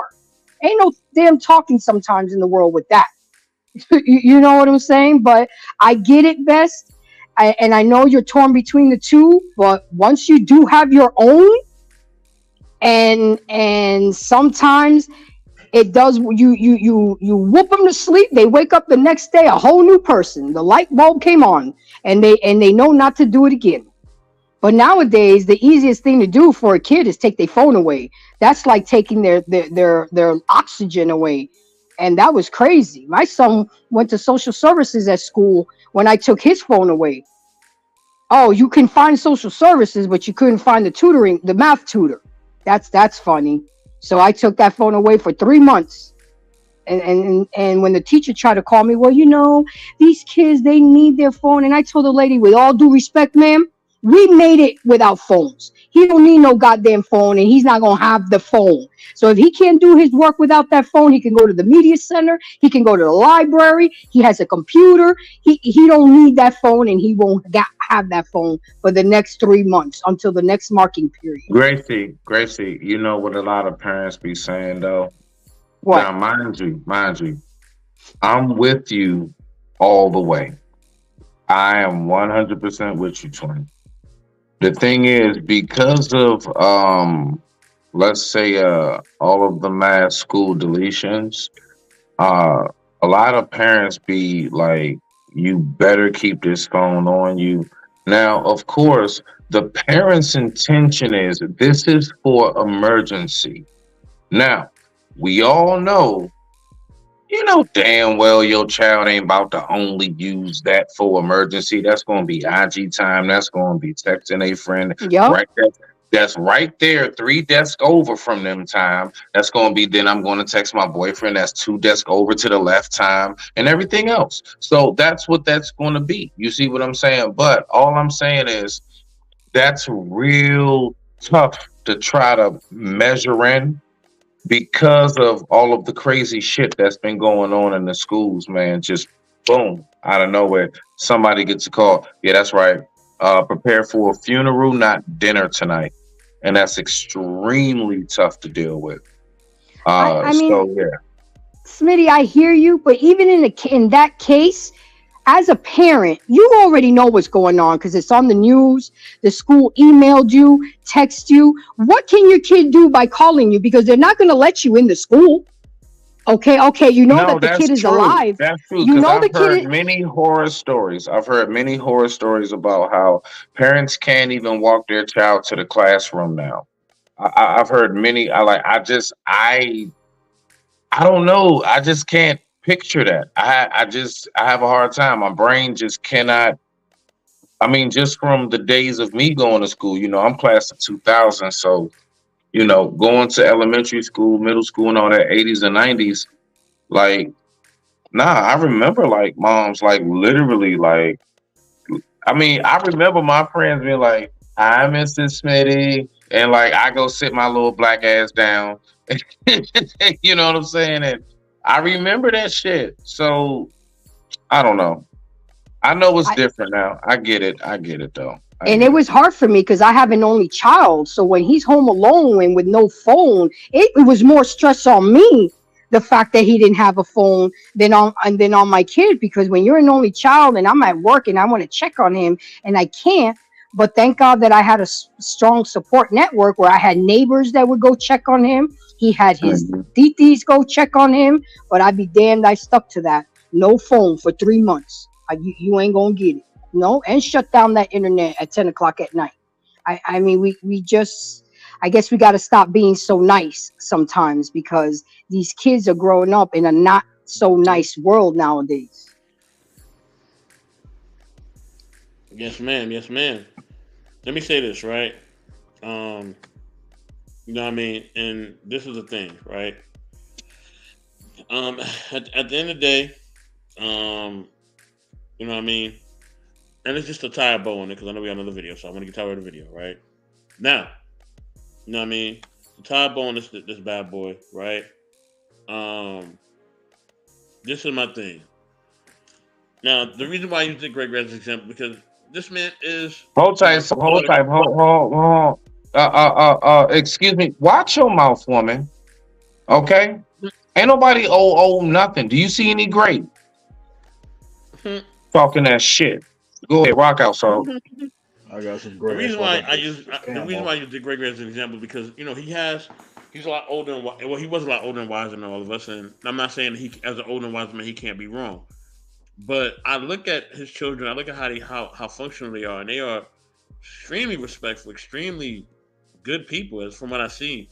Well, not good people, they're functional people. I don't believe nobody good, but they seem like they have a good compass on them, right, or good foundation. So in my mind, I always wonder, what did he do? You know what I mean? Mm-hmm. What was the tools that he took so that they are not out here acting crazy or doing things that are detrimental to society? Like how did he approach things? But I'm gonna land it here because we do got another video. And salute to Ruby Doll. What's good, Ruby? I see you in the building, girl. What up? What up? What's going on? All right, so let me share this next video so we can rock out, y'all. My man, let's get to Hey, it. real quick. Absolutely, go ahead, brother. Let's just keep it under a minute. Rock out. We gonna keep it under a minute. So I had to try a different approach. Very quickly, I had to try a different approach because my son was abused, right? By my mother of my my children's. So I had to try a different approach because of what happened, and I think that back in the day we went through a certain situation so we were forced to not have feelings, right? But nowadays these kids are different. Facts. Right? These kids are different. So you have to catch up with these times. You have to. And nowadays I don't beat my kids. So it's more so of listening to your children and talking to them and figuring out what's going on with them. And you just got to try a different approach, man, and see what's going on with them because they respond differently than what we responded back in the day. So Nah. Thank you for that, brother. Nah. Salute to that, man. Salute to that. And I can say you have been nothing but an addition to the panel. Gracie only brings in the best, so I always trust my twin. Salute. What you got for us, so? He said he'll be right back in the back chat. Oh, got it. So let me say this part then. Discipline. I think people really see, why I think we have these circle conversations, and this is not to anyone on the panel, I'm just speaking in general to our audience. The reason why we have these circle conversations about parenting and who should get a spanking, who shouldn't, what they should do this, and everything else, how you should parent, is because we keep failing to remember every single child. I'm talking about just within one household needs to be disciplined different. I needed more attention, okay? The fact is, out of all my siblings, I got the most spankings. I can count maybe about 5 to 7 good ones. But my point is, I needed that attention. My sister coming home from school, all her work is done, honor roll and shit. She ain't getting in trouble. Not coming home after curfew. Matter of fact, I don't even think she left the house. Okay. So no, why does she need more discipline and more attention than me? And I think a lot of people be forgetting that. When it comes to disciplining and training our children, right? Bringing them up. Let's take the average household. Mom, dad. I still speak classic. I don't talk all that modern shit. Mom, dad, okay. Let's take boy, girl. I don't know, okay. So you got oldest brother, and then you got the girl, then you got maybe like the baby brother, okay. Out of them three, they're all going to need different attention. Period. You are not going to be able to deal with these three individual humans in their young stage of life the same way and think everything's going to work. The same punishment that may work for Margie may not work for Robbie. The same punishment that works for Robbie may not work for little Jimmy.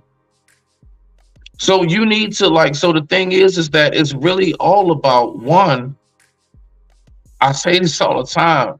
Parenting has a lot to do with time. Period. The fact is, because there are no books, because there's no how to do it hand guide, you just need enough time around that individual young soul, and you just need to observe them enough, peep their patterns, see the parts of you that's in there, and then see the parts of their mama that's in there, and then make the recollection between the two, and then know how to deal with it from there. We keep trying to make this like parenting shit some like cookie cutter shit, and it's not. It's not. Parenting will never be cookie cutter. It will forever be something that you literally, I'm talking about just like surgery. You can have 5 patients lined up. All of them have been shot, but all of them are going to need you to do the surgery procedure different. You can't do the same procedure. If I got shot in my leg and he got shot in his arm, why are you digging in my arm? I got shot in the leg. I need you to take care of my leg. I need you to take care of what it is that I need taken care of. I don't have the same problems as my sisters or whatever. I don't have the same shortcomings. One could be autistic. One could just have ADHD. One could just simply just be rebellious. All of them could have no issues at all, but you still have to treat each and every child individual. And if you don't have the headspace and or time to be able to do that, like if you think about it, back in the day, y'all remember, like, for example, Richie Rich, whatever it is, we had a lot, Home Alone. Well, that was different, but I'm just giving examples for it. Like, we had these children that would actually, they would be so effed up. Why were they effed up? Because mom and dad was always busy and gone. Yeah, they were rich. They had everything taken care of. They had everything they ever wanted in life. But the reason why they were so effed up is simply because their parents didn't have the time. Listen, I'm going to tell you right now to land it. I have to look at old pictures to remember, oh man, I forgot about those shoes. Oh man, I forgot I had that old action figure. Look at me in that picture with my cousins and stuff, holding up my toy and everything. I forget all of the, let's say, the tangibles, what you can touch, the gifts, the Christmases. I'm not saying I forget them, but I don't remember every single pair of clothes my parents bought me. I can't remember what I was wearing when I was 12. I got to look at old pictures. I can give you an idea from the style of dress. But you know what I'll never forget? The time spent. Never would I be erased. I will never, ever, ever in my day forget all of the time that my parents have spent making sure that they did the best that they can. Was it perfect? Fuck no. But was it the best that they can? And did I turn out pretty damn good? I don't know. You tell me. Shut up. So, with that being said, I digress. My mic is muted. Soap, are you back? I don't know. Is he back? I don't know. I'm back. All right, let's go ahead and rock out. Let's rock out. Right. Oh, you got something to say, Jay? Yeah. I'm about to say, yeah. Did you want to say something, Brody? Yeah. Go ahead. Well, take your time. Well, here's my thing. Don't worry, it'll be real quick. If anything, see, yes, just like our sister, the sister next to me. Yes, we were brought up on. Listen, I had a military father. I still do. He's still alive. And listen, he does equate discipline with hitting. It does not matter if I can't get it through you. Listen, if you don't listen to me the first time, second time you get your ass whooped. Like I said, and that's normally how it would go. My grandma had a hand in that shit too. So like I said, everybody freaking had a hand. So that's why I said there's enough there discipline around there to teach you certain things when you're at a certain age. Then when you don't use the belt no more and they're like 16 and up and all that shit, like, okay. Now when you get 17, 18, this is on you, son. So hopefully if I got through to you, notice that little positive reinforcement. Hopefully I'm gonna get this through to your ass. Because I always thought about it from my angle.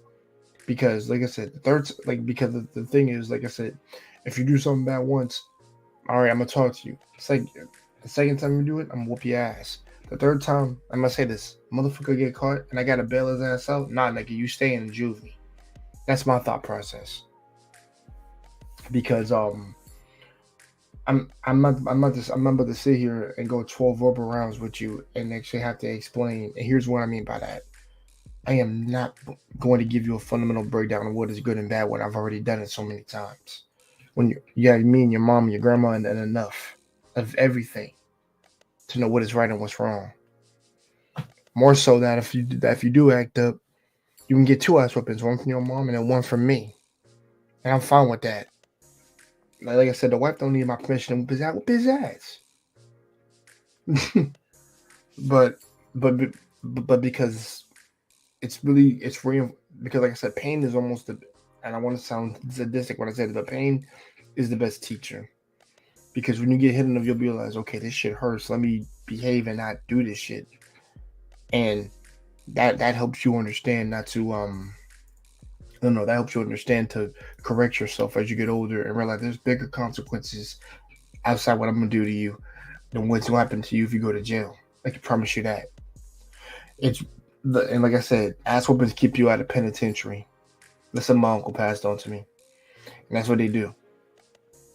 But with this soft era of not disciplining your kid and they can step all over you, I don't want to talk ill of the parents, but I really don't. I really don't want to. But it's like, y'all bunch of bitches. Briefly, real quick, Tika, what do you mean women joints are real brutal too? No, just type a little more. Give a little more elaboration on that. So go ahead and let's get to the video.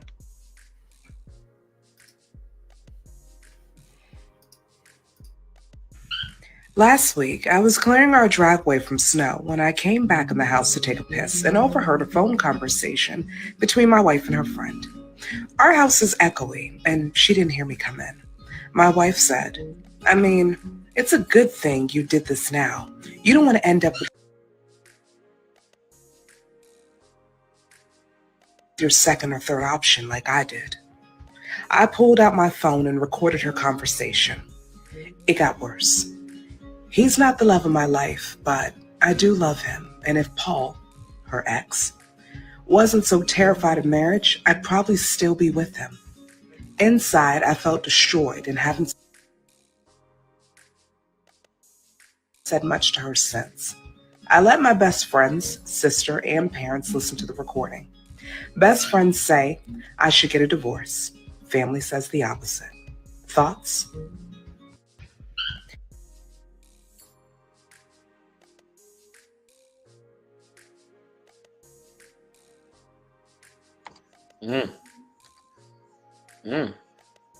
Interesting.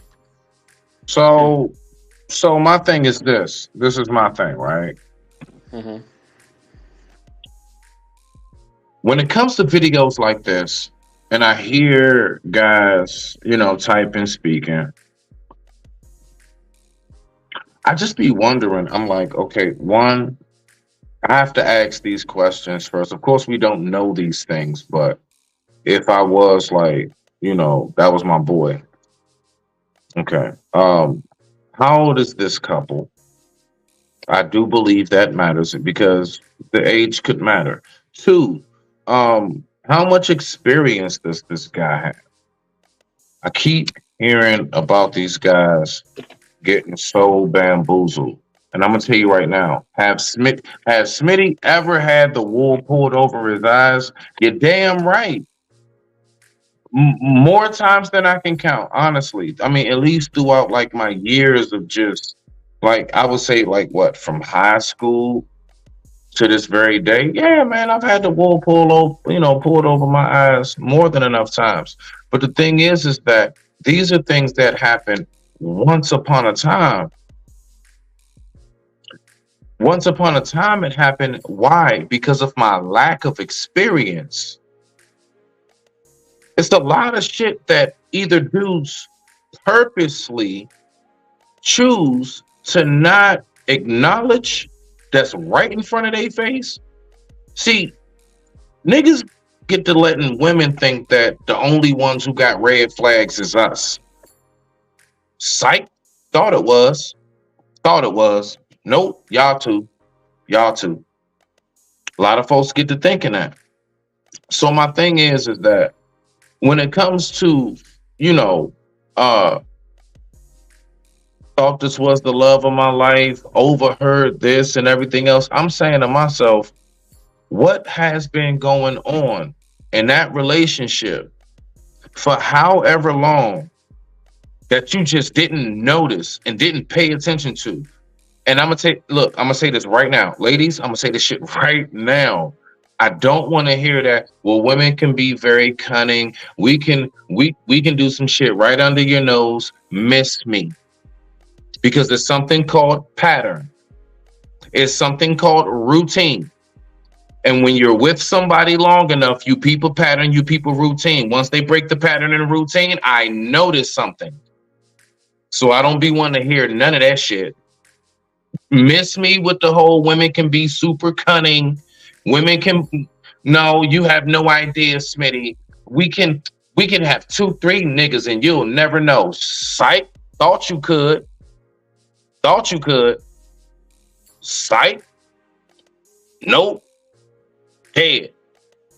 That's not something, I'm telling you now, unless I'm like super inebriated, I am like somebody like spiked my drink and I'm seeing quadruples.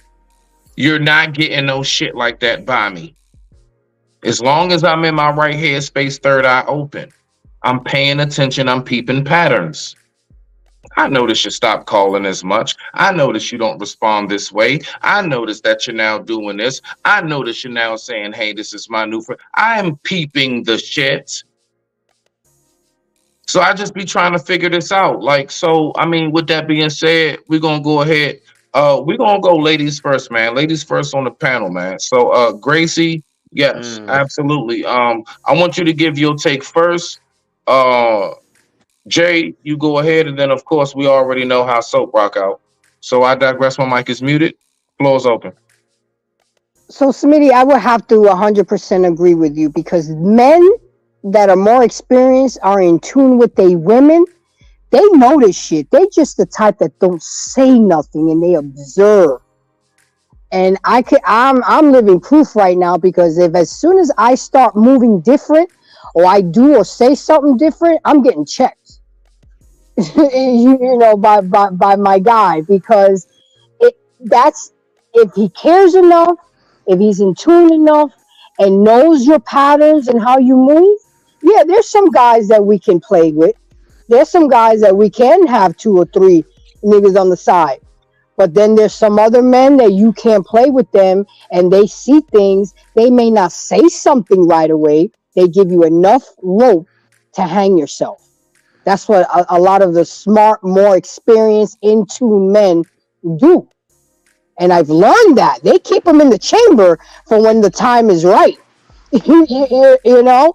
But as far as the video goes, I can't see how he couldn't have seen the red flags or any signals. And I get it that he's heartbroken. I get it that he recorded the conversation, but he had the conversation with the wrong people. Why is he talking to his best friend? Why is he talking to his family members? Why not talk to the wife? I mean, that's who the problem's with. A lot of times we go and run to other people instead of the source of the problem, and a lot of us don't know how to do conflict resolution. By the way, I did a great show on my channel on conflict resolution, so go check it out and go learn some ways on how to resolve conflict. But that's really all I have to say. You know, sometimes you cannot bullshit a bullshitter. You may be slick with some men or some people, let's not keep it in the gender, but then there's some other people that are real slick too, and they just don't say nothing right away. They save it for later or for when the time is right. I digress. My mic is muted. Go ahead, Jay.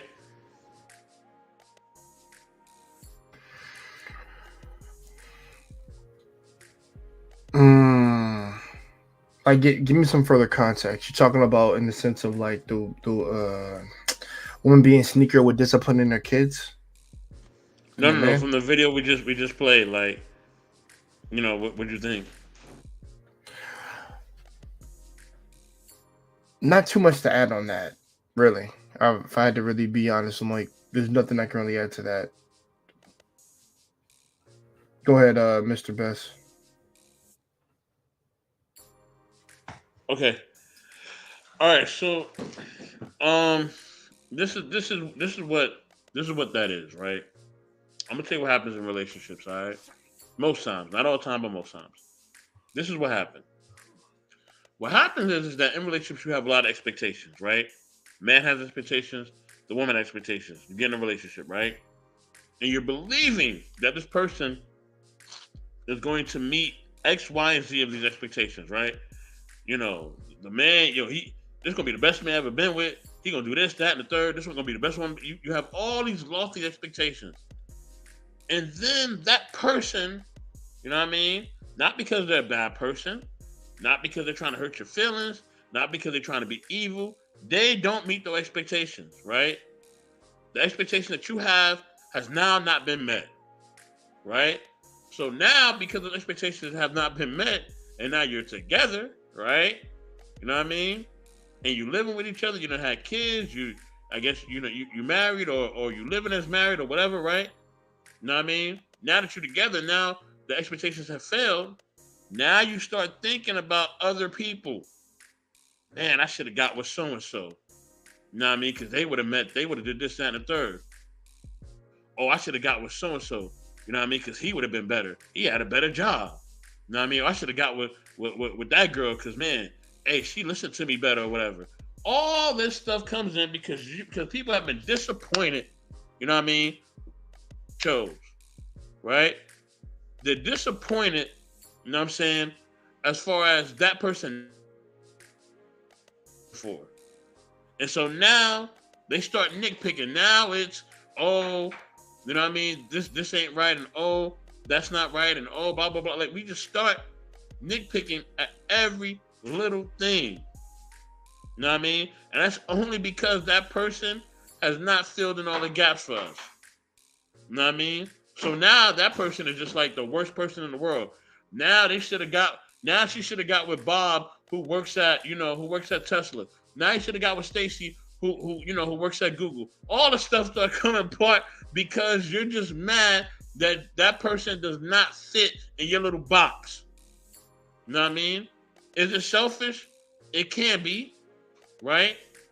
Or it could be that this person never, ever really was going to meet those expectations anyway. You know what I'm saying? Or nobody can meet those expectations. So maybe you should check yourself. Or maybe, right? Maybe that person, hold on. Maybe that person is someone, right, that you don't need to be with, right? Maybe that is the case. You know what I mean? So either you need to check yourself and say, you know what? You know what? That person ain't doing X, Y, and Z, but it ain't them. It's me. I'm the one that's tripping. You know what I'm saying? I'm the one that's wrong. Or it could be, you know what? Yeah, that person isn't the right one for me. I do need to move on to somebody different. You know what I mean? They're not being there for me the way I need to be there for me. They're not loving me the way I want to be loved. They're being abusive, or whatever the case may be, right? But a lot of that, like I said, has to do with the expectations that we have. And now when somebody hasn't met that, now we start thinking about all these other people. You know what I mean? And that's just really a lot of times what it is. Okay, so I'm just asking. You dropped a lot of gems, of course. When you were saying maybe that person just couldn't meet the expectations, maybe neither one of them could meet the expectations. I'm just gonna say, again, you know me. I just speak from my headspace. When I hear that, what I hear is, maybe communication was not effective. Because the fact is, how do you not meet a criteria that you hear thoroughly and then you agree to? It's almost like a job. If the job in the interview, you're sitting in the office with the employer. All right, so we're gonna need you to unload the docks. We're gonna need you to go ahead. We're gonna need you to run the conveyor belts, hit the freight. We're gonna need you to then around 2 after lunch. After lunch, you're gonna have to switch. Then you gotta go upstairs. You gotta go to sort, and you gotta do this and do that. Okay, cool. Boom. Right. Why would I sit there and then listen to what's said and then not meet the criteria? Right. So all I'm saying is that what I'm hearing is the lack of communication, in the sense of people are just not talking. What you mean neither one of the people are going to meet the criteria? If y'all speak and communicate and make it very clear, this is what I love, this is what I hate, this is what I tolerate, this is what I don't. This shit right here irks the shit out of my spirit. This right here, I mean, I ain't gonna lie. I mean, I can kind of deal with that as long as you're cool. If people speak enough and talk about the things that is necessary to talk about in the beginning, instead of having this dumbass headspace of, I'm just gonna feel it out. Nah, I ain't got no questions. I'ma just, see where it goes. Well, when you see where it goes, that's when you find out that the roller coaster tracks ain't all the way finished. And after that loop, you're gonna just fly off, and it's gonna be some Final Destination bullshit.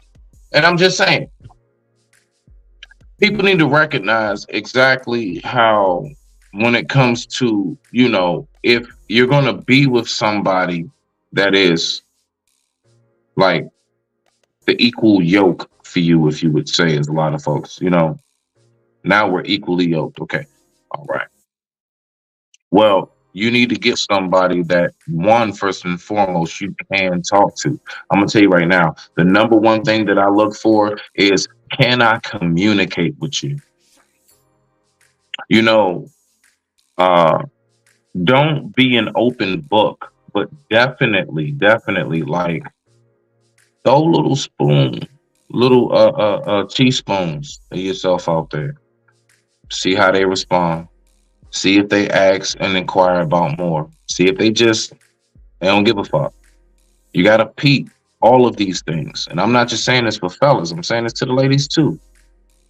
You're talking to a dude, see how much he's actually interested in what it is you got going on in your life. Okay? So with that being said, I digress. My mic is muted. We definitely got Top Flight in the building. Okay, hashtag no blue wig. Let me say this real quick. And I'm gonna let you get back to this. Rock out. The thing is that sometimes people make mistakes. You know what I mean? That's just a human flaw. So at times we make mistakes, or at times we agree to something because we're trying to keep somebody around, or sometimes people would think they can handle something and they really can't until they're in a situation. You know what I mean? As a logical saying goes, you never know how you can handle a situation until you're in the situation. You know what I'm saying? So that's really what it is. So sometimes people can say, "Oh, yes, I think that I don't mind." She got 4 somebody kids, mute, please. Somebody mute, please. Mute. Yeah, I love her and her kids. It's all good. You know what I'm saying? Yeah, okay, now you with her 4 kids, and now you starting to find out more and more things about them. You know what I mean? Or now you don't feel as cool with them inconveniencing the quiet time that you used to have when it was just you and her. Because now the 4 kids are here. You know what I mean? So it's life. People at times can take on some things that they are not able to take on, or sometimes people will not be completely honest about what they can handle. You know what I'm saying? Or sometimes, like I said, Good point. So good point. You know what I mean? As a human fallacy, we sometimes, you know what I mean, don't know what's going to happen in the situation until we actually really are in it, and the things are happening, and now we're like, oh snap, I ain't know she really like to do that, or I ain't know he would like to do this, or they like to do this, that, and third, so I didn't really know how this was going to affect me. So that happens. Tika, go ahead. Hi, everyone. So I just want to say that, so I wanted to expand on a couple of things. So when I watched the video, right, it seems like possibly, right, maybe this woman was loving the guy, right? Like maybe she wasn't doing nothing, but maybe she did feel a sense of settling. Okay. The guy that she was previously with wasn't on her page as far as getting married. All right. So then she settled for a guy that was okay with getting married. All right. Like that was Did that she was what was settle happening. or take what she could get? Is that not settling? No, it's not. Yes, it is. Because settling No, is settling is you don't have no other options to take what you can get in that sense. In how that do we sense, know to it? take How do we know what she had to get? She could have had options. You just making that up to help yourself. Anyways, then how listen. she wound up with him? Fine, go ahead, girl. Anyways, Never mind. okay. This woman was clearly madly in love with the other man. All right. That's why she was speaking like that with her husband outside. All right. So I just wanted to say that because I guess sometimes we're under the impression that maybe someone isn't being treated right or they're missing signs or whatever. Like maybe he wasn't missing the signs. Like maybe she was actually like treating the guy good. Just mentally, she was in another place. It could have happened. I think that we just need to stop like moving on so quickly when we're like What does in a that certain. mean? Treating him good, but her head was what? What does that mean? Your She head's could in have. She another could have been place. loving him Because right. men may not be able to receive that. I don't. That doesn't. All right. What do you mean? Let It's me in wind another. it back. Let me wind back my fishing pole, right? Like you Then would I'm gonna decapitate it. I don't recast. understand. I'm gonna recast. Okay. Maybe in their relationship, he was not missing any signs because there were no signs there. All right. Maybe she was actually loving him in a way that he needed to be loved, which is why he was so surprised by what he was hearing on the phone. All right. This could be a possibility.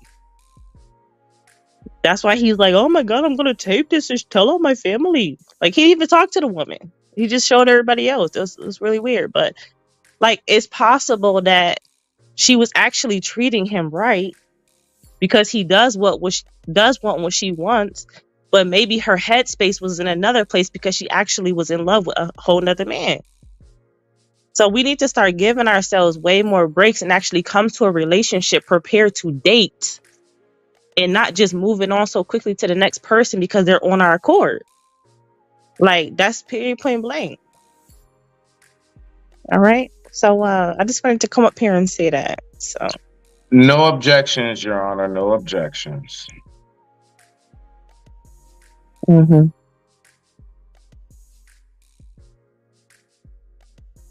Shit. Hold on. Who we got? Jay, what you got? Nothing, man. I think there's nothing for me to add, like literally. And I'm gonna keep it real with y'all, just because I think y'all already said most of the points that need to be said. And No, I love it. It is with like I said, just with relationships, it's like I ain't gonna lie.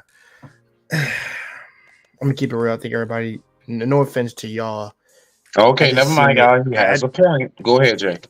No, no, I'm just saying, like, I'm glad you're not trying to go in a circle and say the same shit. Thank God, because I keep hearing that shit. That shit is getting repetitive as fuck, and I'm like, yeah, niggas not think to yourselves. But listen, ladies, can't really say nothing to y'all because y'all refuse to learn, and I guess it's gonna take y'all to get kicked in the face to really understand, or you need to be down, really, really down to the point where you have massive, well, not massive depression, but like you really low on your luck to really know like who you picking and who you being around. But hey, that is what it is. There to the dudes, let me just get on y'all because I have to. Accountability. As you should. Dudes, we talk to the men first. That's no, right. I have to. I gotta be consistent. Dudes, don't be out there wasting a woman's time if you know what she wants, particularly. If y'all both down to smash, and that's what y'all should do. Simple enough. Don't go any further than that. If y'all both about wasting each other's time, walk the fuck away from each other. Simple enough.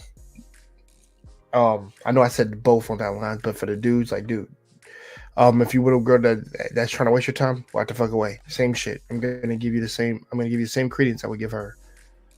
And if you walk around with some pride and if you have some goddamn sense, then you know what to look for. The problem is you're stuck with this rhetoric, fucking YouTube point in your head, and you haven't found what you're looking for because I'm not saying you're attracting. You're actually walking into what you're attracted to. The difference is you're just gonna freaking play dumb and say they're not good when they're actually, nah, they're for you. Simple enough. And Marcus, my bad, LaMarcus Aldridge came in from the Trailblazers just now. Mystic Mac. He has a few things he wants to say. Marcus? Nah, we're good. Yeah, real quick, briefly, when it comes to let's not defend whoredom, Marcus, we're so glad you're here because we all know that's your job, sir. Now, what we're gonna do is I don't defend whoredom. what we're gonna do is we'll let Marcus tap in. Okay, hold on, wait. Okay, so you like to go last. You like to. I already know your MO, big dog. I know your MO, big dog. Save the best for last. Save Mr. Best for last. There we go. That's your new motto. Rock out, Marco. Polo. You know it. No, I just we can say the nice politically correct things and say it could be this, it could be that, but like what's wrong is wrong, is right. You know, I just think that you should just look at yourself, self-reflect in the mirror, and see what kind of pain you could be causing, or damage you could be, causing to a relationship and to a person. Regardless, I don't think we should be defending this kind of activity and, creating some type of scapegoat for it. We shouldn't do that. It's just my opinion on that. Facts, Brody. I love it. And just and I just want to say that just for the record, I wasn't defending anybody's behavior. Well, I wasn't speaking on you, sweetheart. Oh, cool. Then I will digress. It might mute my mic. No, because I remember you said it it's just you said about a perspective. That's all I understood was the fact that you were just saying from a point of view. I heard your point. It's just there's other points in multiple variables as well. So it could be true, it could be not true. But usually when it comes to happen, the person who did wrong usually takes the person for granted too. Yeah. Okay, cool. I will shut the hell up then. Yeah, Mr. Solid too. Let me ask something. I think it's gonna take people walking a mile in each other's shoes to really understand how much pain they're causing to each other. Honestly, because for me, what I would do, I would actually, hey guys, like I said, I'm all about like equal exchange. You get a bracelet, you put each one of it. You put, like I said, you put it on each one of the couple pairing. Whatever she feels, you feel. Whatever he feels, you get to welcome. Whatever he feels, you get to feel. And then to me, only when you really experience each other's pain and knowing that you're both the cause of it, will y'all motherfuckers actually have an understanding or actually even come away with some consensus. Because trust me, when you walk them all in each other's shoes, that shit does change people. Now, granted, I don't think there's a device like that, but I've seen that. I've seen people actually realize, like, wow, I was doing this to this man this whole time. I'm like, yeah, you were. And yeah, you were, nigga. Like, you were on some shit.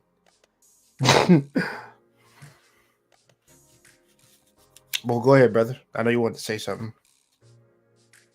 I think it's so. We gotta give save Mr. Best for last the floor.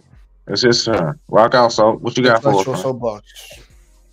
No, I already shared. Oh, okay.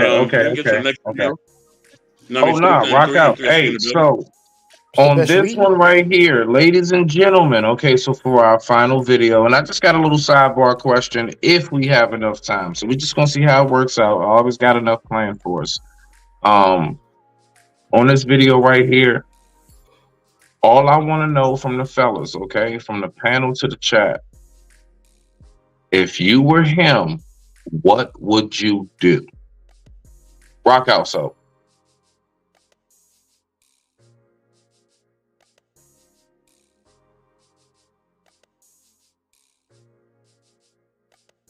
Hello? He's getting it together. Just give him a second. If you want to say something, go ahead, rock out. You know what it is once that sideshow pull up. No, I just if that would happen, she was never mine in the first place. She was just one with the streets. So you want to act like you're one with the streets, to the streets you shall return. So Agreed. yeah, that was it. Wow, I'll you just named that shit like an old Buddhist ritual. One with the streets and shit. Okay, rock out. Okay, Yeah. No, you just got that shit from an anime. no, I just I want to have any future with her. I can't have any future with a person like that anymore. So you lose my respect out of everything, and I don't look at you the same. I just look at you as community property, like a community park. Everyone's taking a ride on it once. So yeah, other than that, just take the stuff out, move all her stuff, and if she has her stuff at my place at least, right? And if I have my stuff at her place, then I'd definitely take my stuff out and get out. Nah, respect. Okay, now. I love it. I love it. I love it. I love it. I love it. Yeah. Shout out to Marcus Albridge. Shout out to him. All right, y'all. Let's rock out. Roll it. So she drove my car to your house for real, bro? All the way to Killeen, nigga. Wow. Why would you do that? Why would you drive my car? About twice so far. Hold on, what? Yeah, about twice. She drove my car twice? Yep. Shit, I don't know if you seen my phone in the Bluetooth shit, that ABM Ali shit. That's my shit. Huh? Said I connected my phone to the Bluetooth and everything. That ABM Ali, that was on the Bluetooth. That was my shit.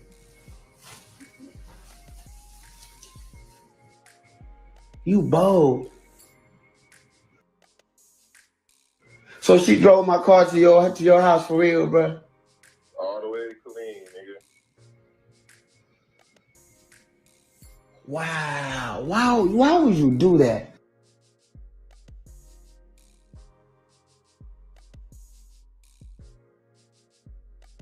All I right. need more context. Hold So on, apparently, again, what I want to know first and foremost, I'll just tip this off. Before you even gave her the keys and she was leaving, you ain't seen no signs that she could do that type of shit, my nigga, before she left? You ain't seen nothing. You saw nothing. There was nothing that struck your mind that she would do that. You're real deal on the phone with this nigga looking goofy than a bitch. Talking about some, wow. What you mean, wow, nigga? Wow. How could you give her the keys and you didn't see it? What you mean, wow? I'm like, on that part, I'm not gonna lie. Like, this is not something I'm gonna look at because you know what? Let's just say she is a fucked up ass broad. Let's just say, for the kicks of shit, this is a full-fledged hoe and everything else, and she's what folks in only the internet space would call a modern woman. I never hear it in real life, but I'm just saying, all of these things. Okay, cool. I don't got no time to look at nothing she did. There is so many questions with this nigga right here. Bruh, what was going on that you didn't see that? You really trying to tell me that whatever took place with her and that nigga right there, you ain't never had no questions before that day? I'm not trying to hear that shit. And the only reason why I'm saying is, see, this is not to like get on my fellas. Absolutely not. Huge advocate for my man. That's why I carry myself the way I do. I try my best to show it even through my actions, right? But my point is that I'm saying this more so on a like, we got to get our shit together. Like, that's embarrassing. That's ridiculous. And I don't know. Hold on. He was holding. So was it a third person, or did he have one hand with the phone and another hand like this with the other? I don't know. I don't know who was recording, but I'm just saying, as far as like even down to that, a man knows never to show the kinks in his armor. When you show the kinks in your armor in this modern day society that we're in, it's doing little dumb retarded ass big wild geeking shit like that right there. When you post yourself talking to another man who has his GPS location in your shit, and your woman is driving your car, that doesn't make her look fucked up. It makes you look weak. Bruh, you look weak as a bitch. That's what that does. So when it comes to, you know, whether or not she's messed up or not, I don't know, she probably is. I don't know. I don't know the woman. But I'll tell you this much. How you let that happen, bruh? If I was his right hand man, and he and we in that moment, we just having a drink, we sitting down, chilling, whatever it is. Salute, I see you, Brody. I'm real deal. I'm gonna ask that question, bruh. How you ain't see that beforehand? How did you not see that? So with that being said, I digress. My mic is muted. You know what I'm saying? We got the brother JT in the building. Salute to the brother JT. JT, hey, look, bro, drop your channel down in the chat, Brody. You guys go over there and subscribe to my brother's channel. Very, very knowledgeable and entertaining brother. All right, him and Rob be over there doing the damn thing. So other than that, I digress. My mic is muted. Go ahead, you right there, JT. Get the floor. Then we just gonna go down the line from there. For sure. First and foremost, bro, I wouldn't be sitting on no phone. What up, bro? I wouldn't be sitting there on no phone talking to no dude. Once I known that she already didn't cheated, man. What else we got to talk about? I don't need the details to it. You dig? Only thing I need to do is get her to get her stuff and get up out of there. But when I see how my man was moving, it goes to what you were saying earlier. That nigga was settling. He knew what the fuck it was with her. It ain't like she just now started showing those moves and stuff like that, man. So, I mean, at the end of the day, ain't too much more that he could be saying. I'm just saying, I'm just that dude. The way I move, me and that cat ain't gonna be sitting there talking about shit. He ain't gonna be giving me details of shit. All I needed to know, oh, she was over there at your, all right, then.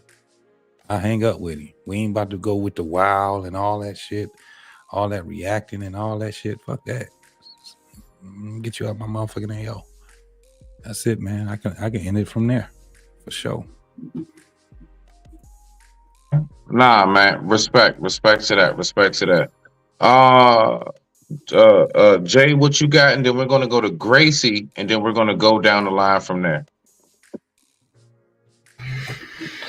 A pain that speaks the truth. It's always cruel. I won't lie. But hey, listen, it's what my man JT said. Like I said, shout out to there being two JTs over here, Jay Takashi and JT. That's what's up. I like that. Listen, I gotta be rude. This whole guy, I'm a junior if that counts. I don't know if that counts. I'm a junior. You're a junior. No, rock out, brother. Rock out. That counts.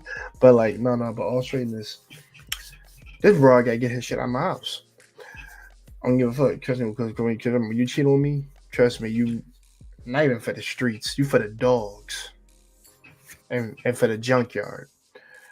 What I'm gonna do is I'm gonna throw your shit the fuck out. You get all this shit out, and you ain't coming back the fuck in.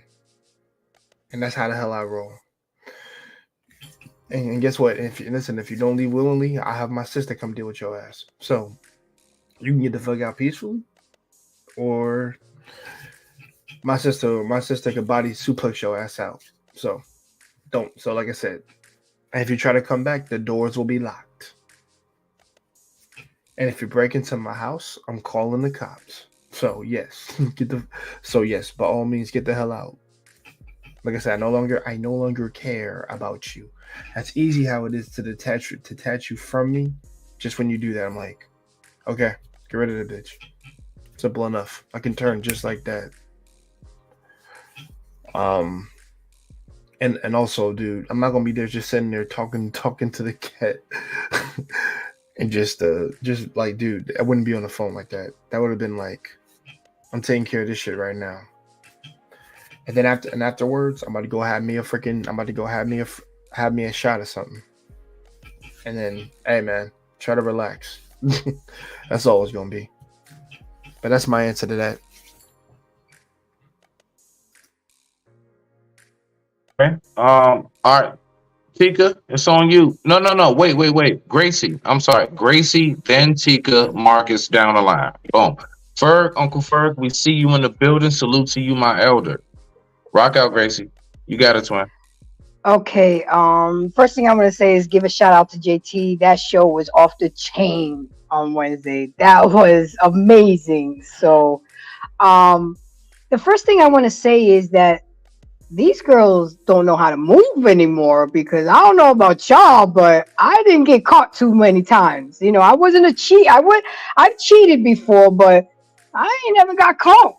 And held a whole 2-year relationship with somebody else while I was in a relationship with somebody else. So these girls are stupid, because if you drive your car, the GPS, they're not covering their tracks right. You know, and I wish I was like you men sometimes. The fact that you guys can just Are say, you get teaching the fuck women out. how to do the wrong thing? No, I'm not. I'm just noted. Rock out, twin. Rock out. I'm just saying that This sounds like they Bill getting Belichick. sloppy. They getting messy. You know, we're supposed to be known as being the better ones, and from the show of this video, they slipping right now. you know, but the thing is, sometimes I really wish I could be like y'all men who can detach yourself in a heartbeat like that, because it's amazing that you guys can do that, whereas a woman will forgive and will take the man back. But I get it, you guys are wired differently and it's different. But to me, this man seemed weak. One, for him to be showing it on social media, okay. Two, to keep having a conversation with this man and asking the same questions over and over again. The dude had already told you. Why are you still harping on it?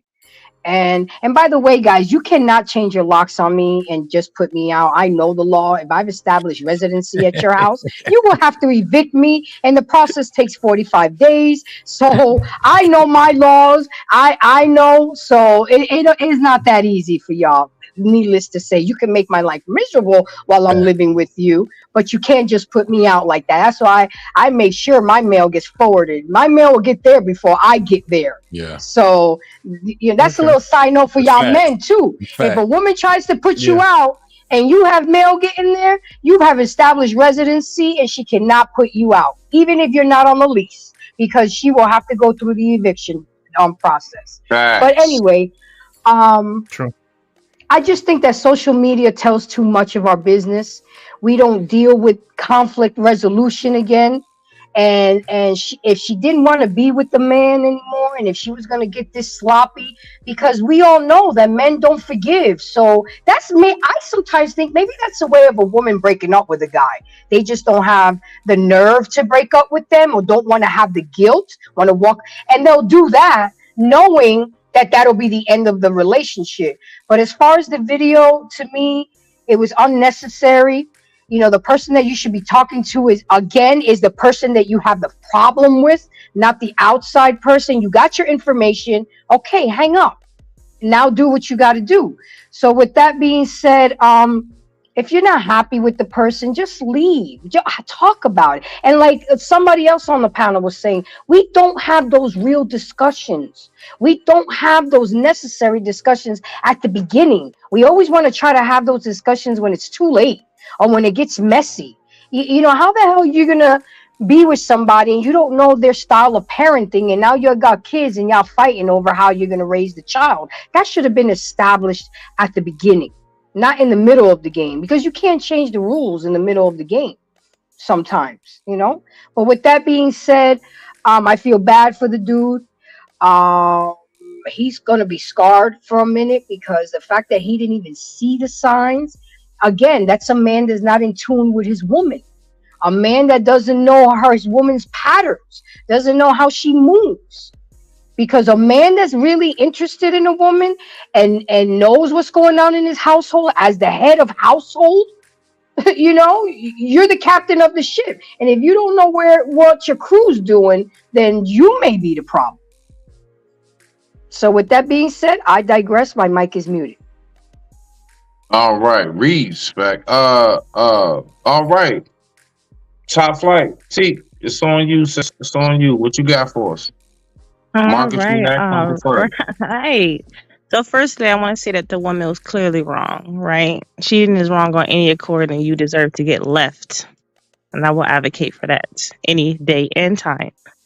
However, I just have to agree with Grace. Like, I just want to point out a couple of things, right? First off, the dude was wilding for taping it. All right.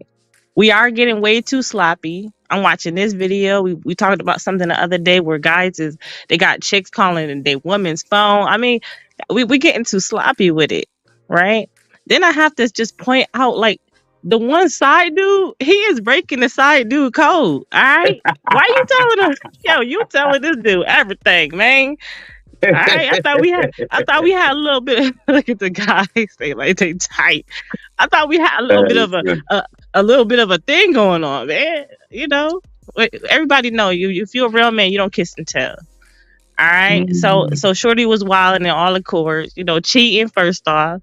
You know what I mean? Driving a new car, she ain't fill up the tank. That's how he found out. And then on top of that, you know, the side dude is talking too much. She's wilding. But that's all I have, though. Okay. Who we got? Marco. Polo. My man. Marco. No, I agree. Like, I think if you're going to be intentional with the person, just go the whole full way. Like, be honest, talk about it.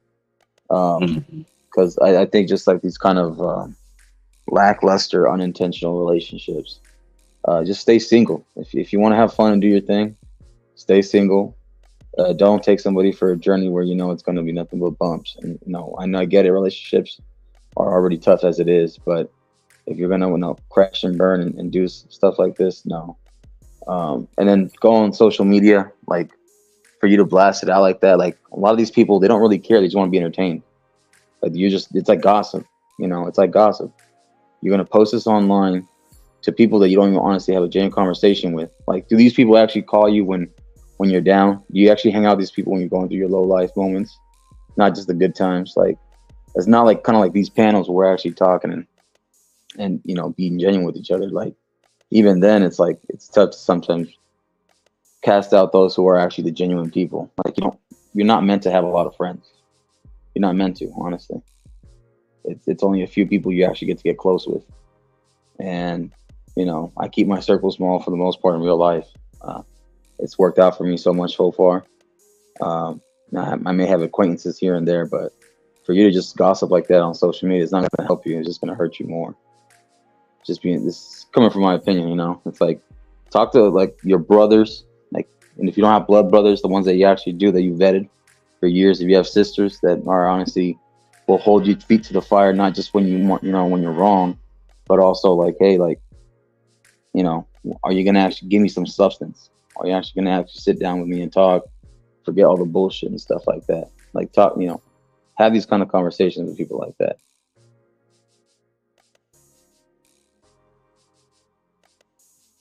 Okay, cool. Hey, thank you for that, Marco. Rock out. Uncle Ferg. What's You up? there, Ferg? Yes, sir. Can you hear me, Smitty?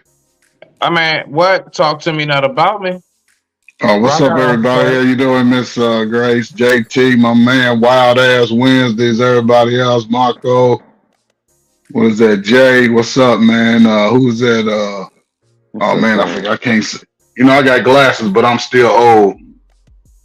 Mr. Soapbox, who is that else? Queen. Hi, everybody. All right, so hi everybody. So There, you know, there you go on. There you go on. all There you right. go. There you go. So listen, I'm gonna say this. Both women were right in reference to the behaviors and everything, how everybody's just getting sloppy as hell. But hell, you can look and see how people dress and see that their life is sloppy as shit. I'll just say this and to add a little something to Real quick. Uncle Ferg. I'm sorry. No, just real quick. I'm gonna let you rock out. Not with niggas. I know some niggas who be fly than a bitch leaving the house. You go back to the crib.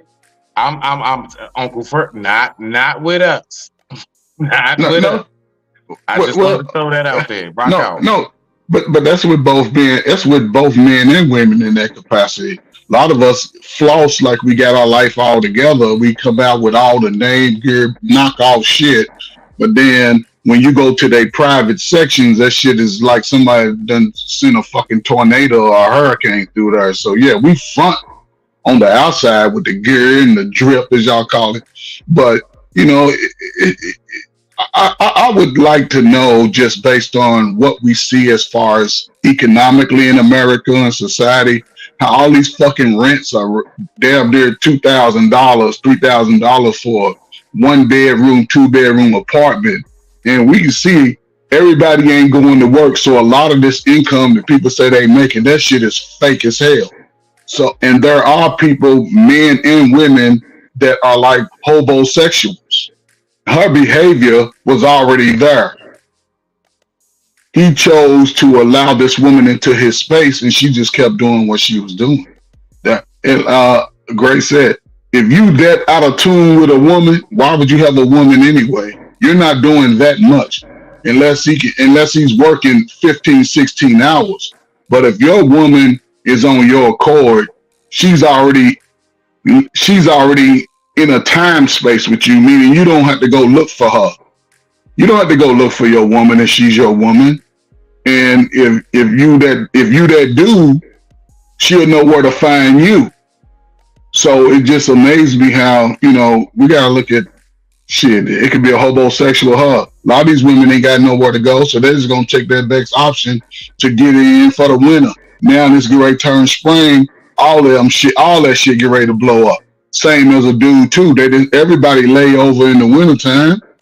You know, you gotta look at all of that, and now it's getting ready to change. It's gonna be a lot more people trying to shack up and still sneak around. It's gonna be a lot more people getting caught up, and a lot of people that are in these situations, they become unhinged, they become unstable.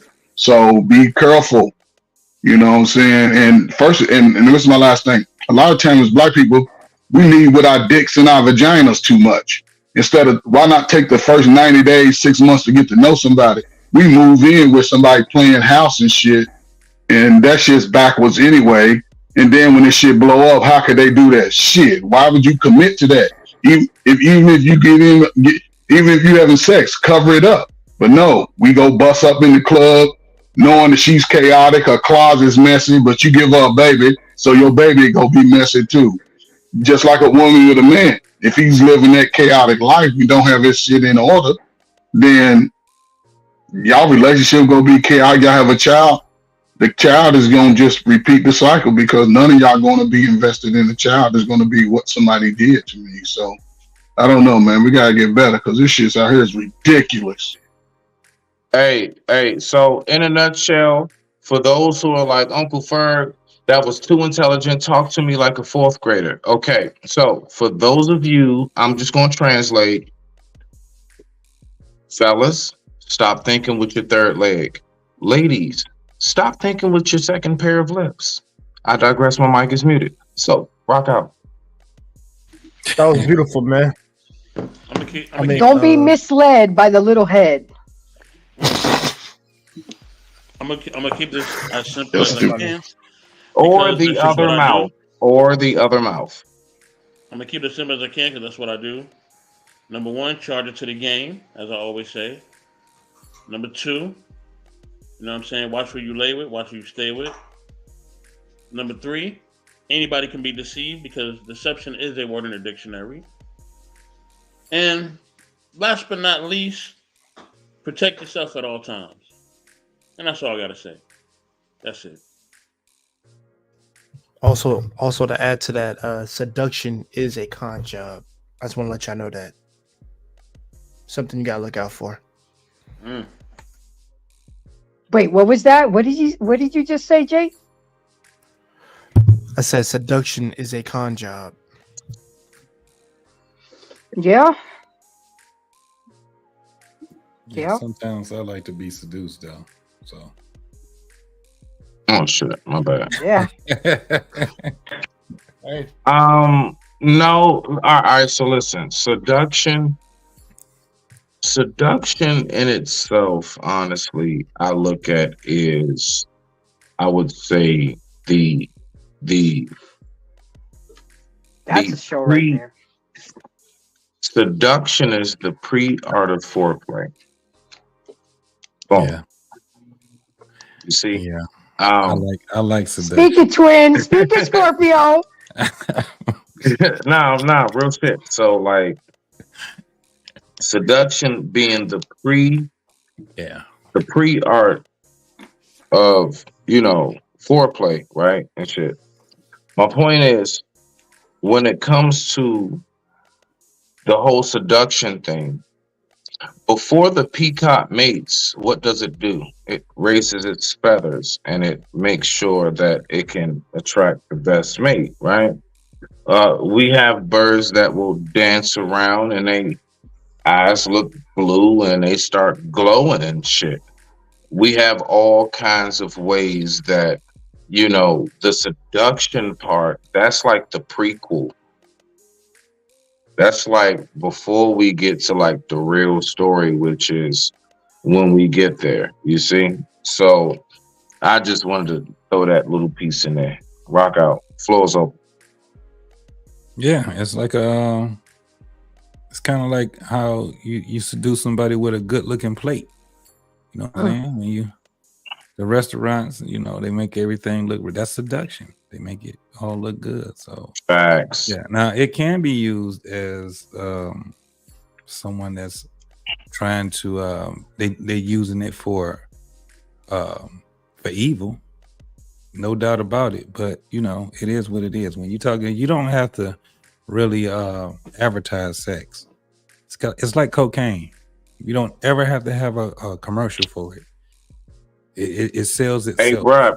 No. You are so right on that, because even us out here that's really in the streets, we even say that in the sense of the only thing that you can brag about when you got like that girl, or you got like, you know what I'm saying, that dope, as in like hair on, you know what I'm saying, is the amount of time you were able to evade federales.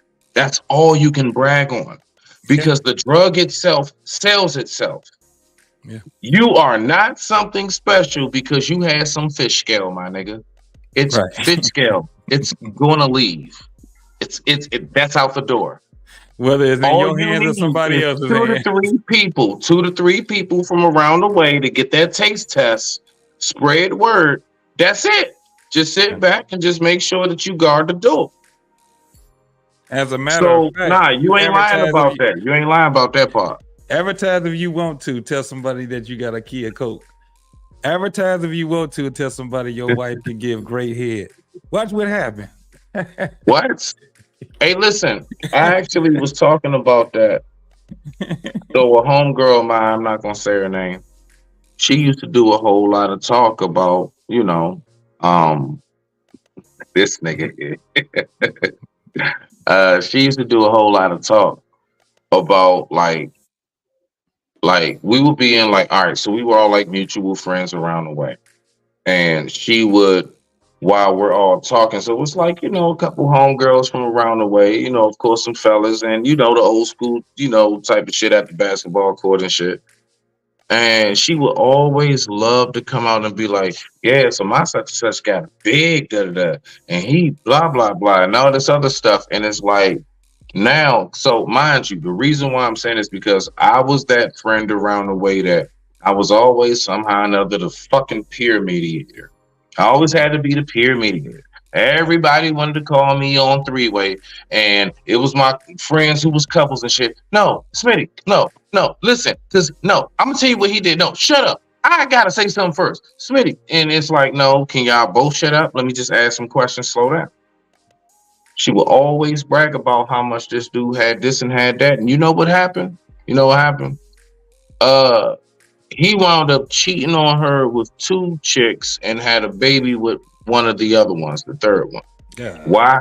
Because she continuously told every woman in the neighborhood how big, juicy, and awesome and all this other shit. And us as dudes, we sitting there like, could you shut the fuck up, please? But she just had, you know, depending on what we were talking about, she just had to throw in how massively awesome her man is. And guess what happened? She lost the nigga. And they are no longer together. And I digress, my mic is muted. Rock out. Smitty, you're absolutely right. Because my mama always told me never tell another woman how good your man is in bed. Because curiosity killed the cat, and satisfaction will bring it back. But what I wanted to say is that we living in a microwave society. It's just slam, bam, thank you, ma'am. Netflix and chill. There's no more, let's say, courting when it comes to the love making. It starts early in the morning. You set it up early in the morning to come home to it. You 3:04 know, a.m. to be exact, Gracie. 3:04 a.m. Your mouth better be open because I'm ready to go. All right, rock out. Sorry. I'm sorry. alrighty then. I'm sorry. You know, like women need to do things like, if I know my man is going out with the boys that night, I'm gonna get him off before he leaves. So if some chick try to blow him off, he could just think, man, I just got off of some. Really? Hold on. You know? Whoa, And then you when he just comes opened the home, door. and then when he Are you comes serious? home, you do it again. You know, you got to constantly keep reminding and giving it to each other. I'm not just going to talk about down on my women too, but the man too. You got to I don't know about y'all. I'm a Scorpio, and my whole vibration is on a whole different level.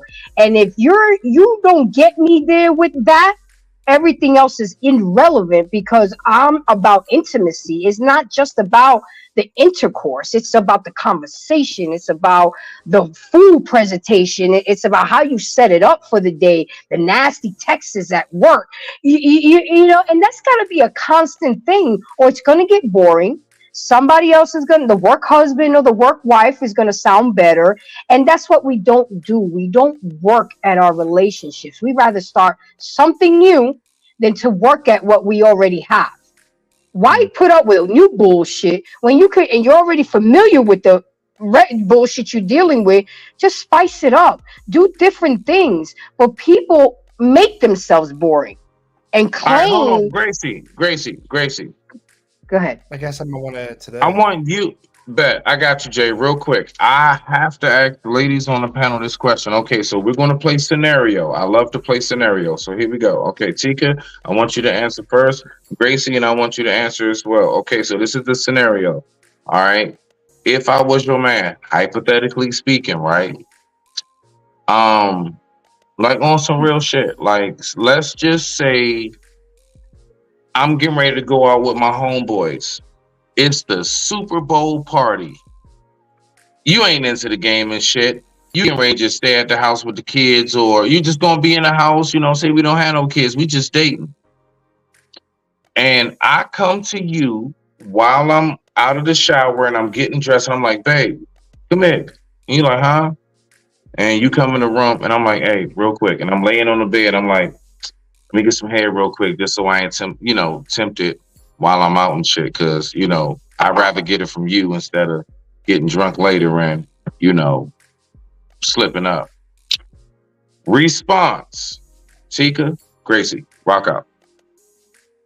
Go ahead, Tika. You got this one first. People that know me already know what I'm going to say. Okay. First off, I just want to say that what you said, in all of its entirety, turn off. All right, you're telling me that you might slip up. We're gonna have a conversation about this. It's gonna ruin the whole mood. Don't say that shit. All right, but again, I mean, I'm definitely gonna. I mean, what will be the problem with doing that? I mean, I am a grown woman. So I'm always down for pleasing. But that whole entire speech about possibly cheating, I'm like, yo, what the fuck going on at these games? We're gonna have a discussion about that. Like, I don't know. It's Well, kind of wild. Tika, he not gonna even have to tell me that explanation, just because by me just seeing him laying in the bed, what's understood doesn't have to be explained. Right. You know what I'm saying? So Smitty won't even get that far to telling me all that, because I already know what he's asking for. And if he's asking for it, just do it. If that's your man, you know, ladies. Yeah, it's not like he gonna have to get his mouth full too, you know. But anyways, I'm done with that. You know, I'm done. And by the way, Smitty, I'm a sports chick, so I'm dressing up and going to the game with you. Sorry about that, bro. No, you're not. So No, you're not. No, we're you're hitting not. at your home, We've y'all. done We're the hitting- last 3 Sundays together. Damn it! I've made tacos and finger food. I want That's this Super moment. Bowl. I need to get Okay, the so I'm fuck going to away my own Super from Bowl the party house, then. and I need I'm going you to my own stay Super Bowl home. party. No, You're not gonna not follow me. Super Bowl. You're Okay, not but gonna then follow me. I have my own Super Bowl party to go to then. You knew from the No, you beginning I'm don't. a sport. No, you don't. No, Yeah, you everybody don't. know You ours just gets saying that crazier shit. anyways. No, you don't. No, you don't. You just saying that shit because you want to get back at me. I ain't stupid, woman. You don't know. No, you You don't know that You I'm a ain't got sports nowhere to chick. go. I watch the Jets, my Knicks, my New York Yankees. Come on, man. My Florida Are any Gators. niggas gonna be at this party? Of course, any females are going to be at your You party. can't go. No, yeah. That's my homeboy's girl. literally So just then said we it go- was. That's all my boys' girl. Like that ain't. I'm not dating them. My boys dating them. Yeah, that girl gonna be there. What? It's Super Bowl, Smitty. You can't keep me home on Super Bowl. If it was a regular game, okay. But it's Super Bowl, sir. Okay? So I would have gave up I would have gave up the 3 Sundays and got the 1 Sunday with you for Super Bowl, sir. And I'm bringing my famous 7-layer dip. You know what? My That would've been a 7-layer deal. dip. That would have been a deal. I'd have done that shit. I'd have shook on it and everything. I swear on life, we'd have done a secret handshake and all that shit. Hell yeah. Yeah, she rocking with You me. could have the first 3 Sundays, but we going to Super Bowl together, you know, and I'm bringing my famous 7-layer dip. And we're going to get buzzed, and we're going to smoke, and we're going to have fun, and we're going to come home and have our own Super Bowl. You know? And so, in that demonstration right there, ladies and gentlemen, purposely, what I wanted to do was kind of throw out there naturally, real shit, throw out there naturally. You can't go. If a woman is really down with you, look at the excuses or whatever they have to say. That woman's going to make sure that she's in your presence. Right. When that woman I can't really say that wants that's to be true. I can't say that's true. And I was actually about to say something else. Well, we So can listen, go there so if this you is why want it's to. not true. You said if she's down with you, she would go with you. Okay, one more time. The woman, see, that's what happens when I have 82 words to say and you only listen to 17 and think you read the whole book. Now, I wrote it. Go ahead. Fine. Signature in the back. Look, stop. So, fuck, man. So what I'm saying is, when it comes to, like, if we're going to be doing that, honestly, Gracie, that's more of a, however I choose to move. I'm asking these questions because I was rudely interrupted. I'm asking these questions because I want to see, like, just in little ways. It's little small things. Yes. Now, women will say all day in the paint, I can't stand a man who be trying to test me. What the fuck don't you have to qualify for that isn't worth qualifying for? Do you not have to take a test in order to graduate? Do you not have to take a test for your SATs? Do you not have to take a test, you know what I'm saying, for your law degree? Do you not have to take a test for doctor or whatever? I'm trying to think, what on planet Earth do you do that you can consider yourself qualified for that you don't have to take a test for? And so my point is, I will ask certain questions. I will do little things just to see, okay, let me see where you had at. Shit. Oh, wow. She passed with flying colors.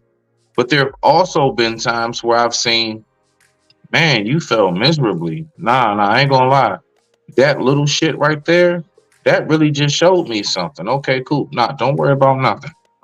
Everything's cool. Nope, we're good. All of that. It's no hard feelings or anything. But I'm gonna tell you right now, like, men do these things. Why? To land it. Because the only type of men that really do these things in a very strategic way are the men that really have something to lose. More importantly, these are also the men that have come very, very close to losing it all. And even more importantly, it just might be the man who lost it all twice over. And they like, not again. Hold on. Grace and Smitty, back chat. I saw it.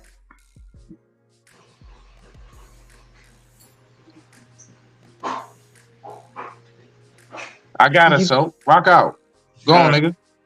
Yeah, have a good one. I got us. So yeah, that's exactly what that would be more than anything, right? Okay.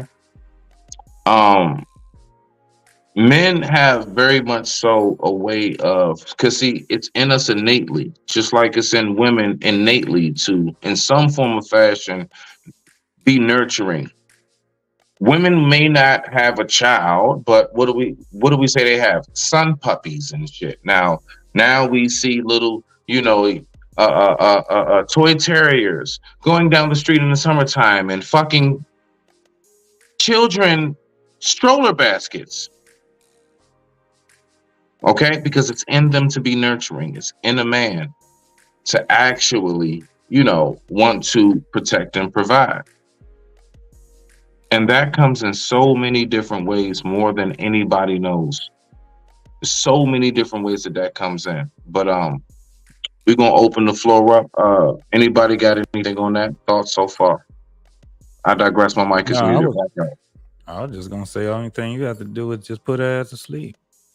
But No. yeah, when we talk about going out and stuff like that, I think any woman that's with me, they already know what it is when it comes down to like outings and stuff like that. Because most of the time, I'll be going with my woman about we go movies, concerts, trips. Most of the times I'm gonna be going with her. But when it comes down to Super Bowl, that's that's probably the one. And normally, I don't know too many women that'd be like, yeah, I'm gonna go to the Super Bowl with you, knowing that I'm gonna be going, and it's just gonna be me and my homies. Now we going to like a party that's unisex and shit like that, or we going to a bar or something like that.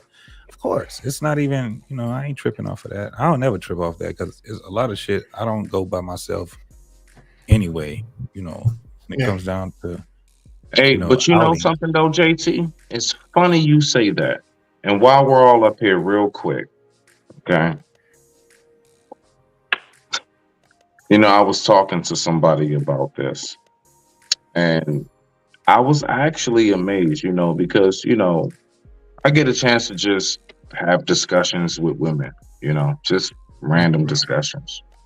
And I was shocked at how many women say they've either haven't had an orgasm in years and or have never had one. So when you say put her to sleep, the only reason why I'm because when you say put her to sleep, I'm saying to myself, I hear that often now. Out of all of my experiences, like I was in a relationship for 12 and a half years. Damn, bro. I would say, oh yeah. I would say I do remember well over more than a handful of times I knew that she finished because, them inner thighs get to vibrating like a cell phone on no sound. It's a lot of other things that take place. They get to grabbing on you real hard. They kind of grab you, push you, grab you, push you. It's real weird because they can't make their mind up. Smitty. But anyway, I'm just saying. Can we back up? Look, can we back up out of your story? No, let's back up out of it. You done gave enough. So all You done I'm gave saying enough, is, man. right? So all I'm saying is, I've experienced that and stuff. So like, the thing is though, I was shocked at how many women say that they don't. So when you say put them to sleep, what I noticed is actually that I didn't know was just as big of a problem in relationships as financial. It's actual sex, and it's not the actual, like, the man's part. A lot of times the sexual non-gratification in a relationship sexually, from what I've been hearing, is a woman not being able to finish. This nigga still on it. This nigga stop. What? Stop. I'm just Stop. saying. Stop. No, stop. No. I don't understand. Can I just comment on I forgot what you Grace was was the saying? oldest 15-year-old. My bad. I thought we was all adults. No. Listen, man. You can tell your story, but I'm just saying, man. No, listen, man. I don't need no graphic stories in a sense like that. I'll just say this in what Grace was saying, and I totally agree with her. Squirting or anything else. Come on now. See what I'm saying? See what I'm saying? Oh my God! Listen, fellas. I don't know if y'all ever want to get married. You got a woman that's your ride or die, however you look at her. Listen, she ain't got to go with you on no other game weekend to watch the game. But the Super Bowl, y'all got to understand, the Super Bowl is a family event. Women who don't even watch sports watch the damn Super Bowl, wear their favorite team's jersey. So, and I don't know how y'all feel. Shit, if I say I'm going to a Super Bowl party and my wife don't want to go, oh goddamn it, I want to see why your ass don't want to go. Because the Super Bowl is the Super Bowl for everybody. This was the most watched TV show in the history of TV on the Super Bowl this past year. So goddamn it, everybody going to the Super Bowl. It was people having Super Bowl parties like a damn kid party. Had kids, grandmama, everybody. So your ass is going, goddamn it, do your hair, put on your best smelling perfume, put on your best pair of jeans, goddamn it, you out. That's all I gotta say. And Smitty, I don't want to have sex with your woman tonight. I don't want to do it. No, I don't understand. No. Real shit. Fuck that shit. Can I get a show of hands? Was I really graphic? Yeah, you was graphic, but I got what you were saying. Oh man, I got what you were saying. I'm so glad I didn't say what I really wanted to say. No, but You was graphic, but I'm okay with it. Yeah, but I have an answer to it.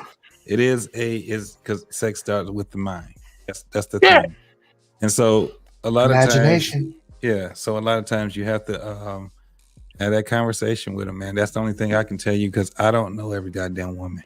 All I know is, for the most part, when I put it down, I put it down. That's just what it is. I'm old now. So I've been, I've had more than 3 people, more than 3 women that I had sex with. So I pretty much know, what it is with me, but I don't understand it at all when it comes down to the mental state of it. It could be you, it could be her past, it could be all kind of shit. You have to talk with that woman. No, these women, no. These women are basically saying like they're just not hitting the spot. Well, a lot of the this times is just the in the bed thing. It ain't. I don't hear too much like talk as far as like, yeah, because when they do it to me, I think about when I went through this. Like, I don't know. It's just really like all right. So listen.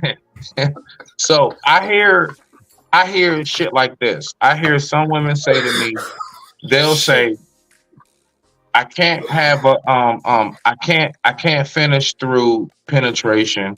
It has to be through oral.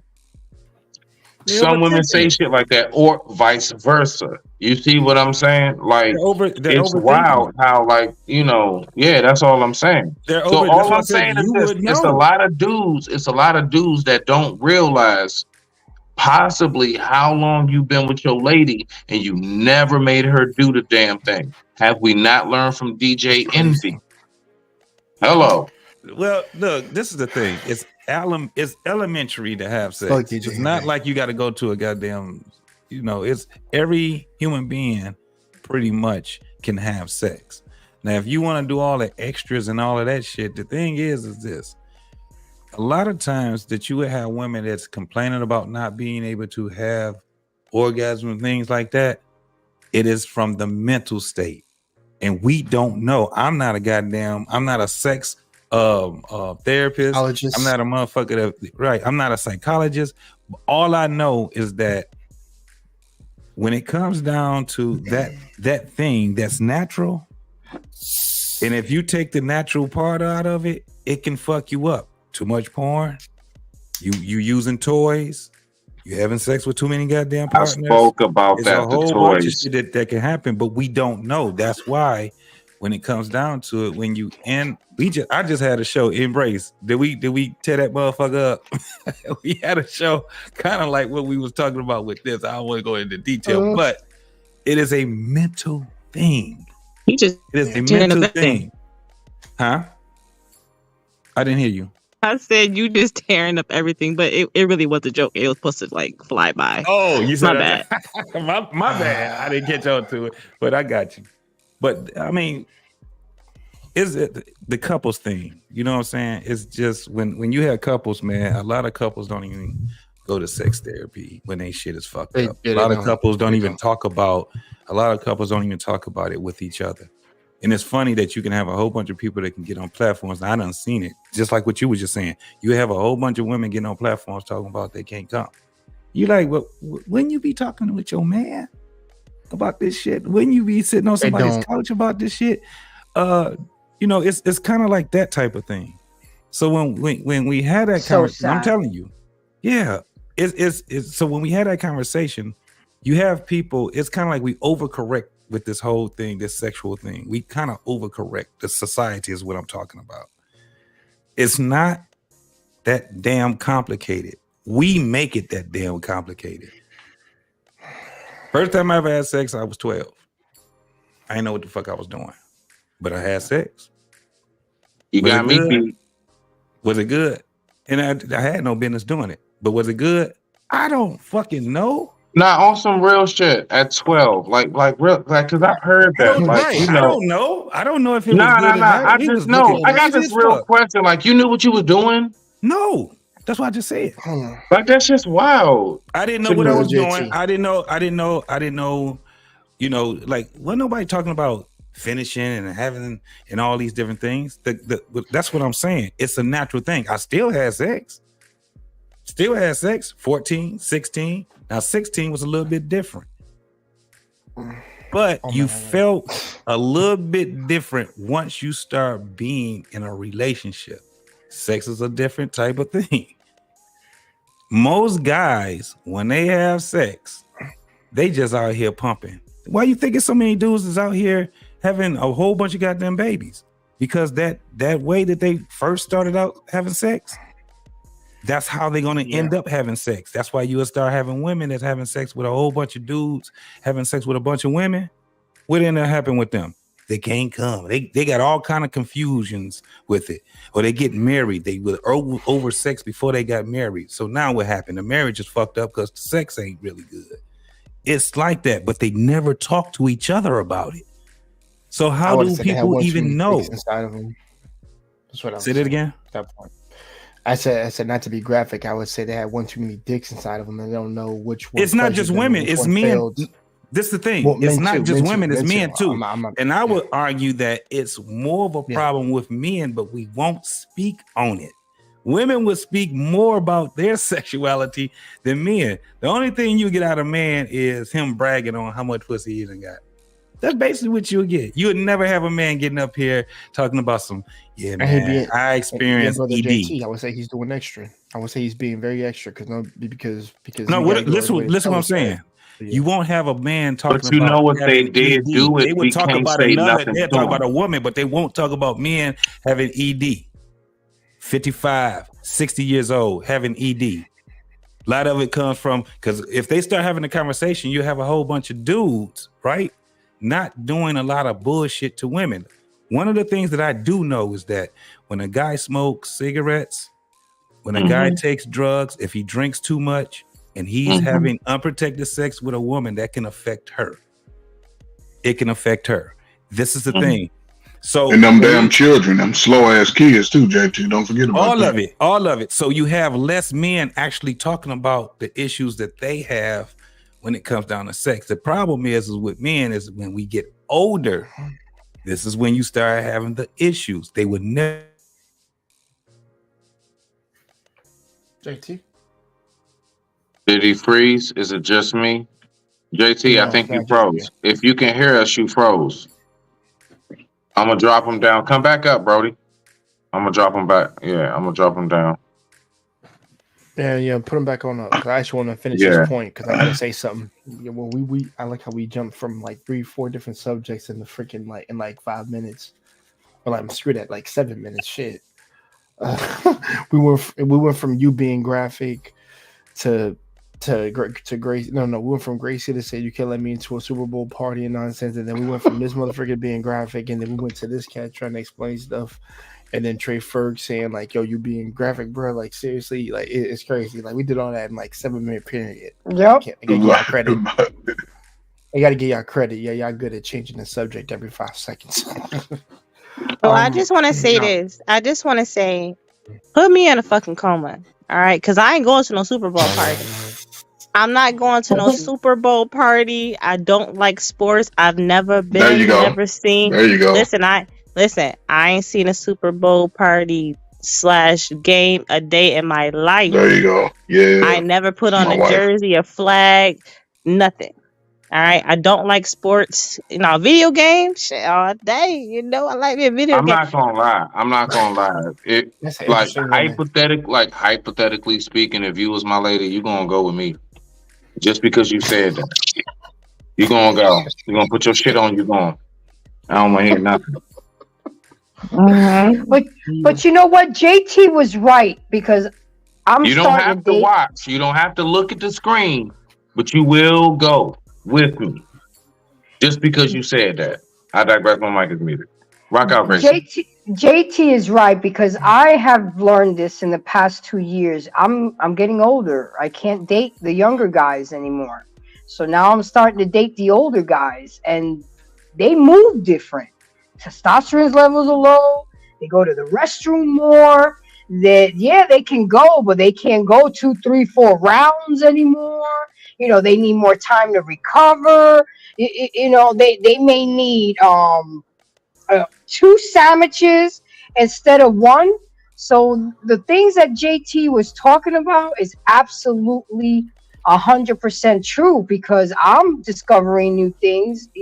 Thank God, I'm still good in that area, but now I have to adjust my moves because I'm dating older men and they move different from the 30-year-olds and things like that. So you gotta adjust your checkerboard, Gracie.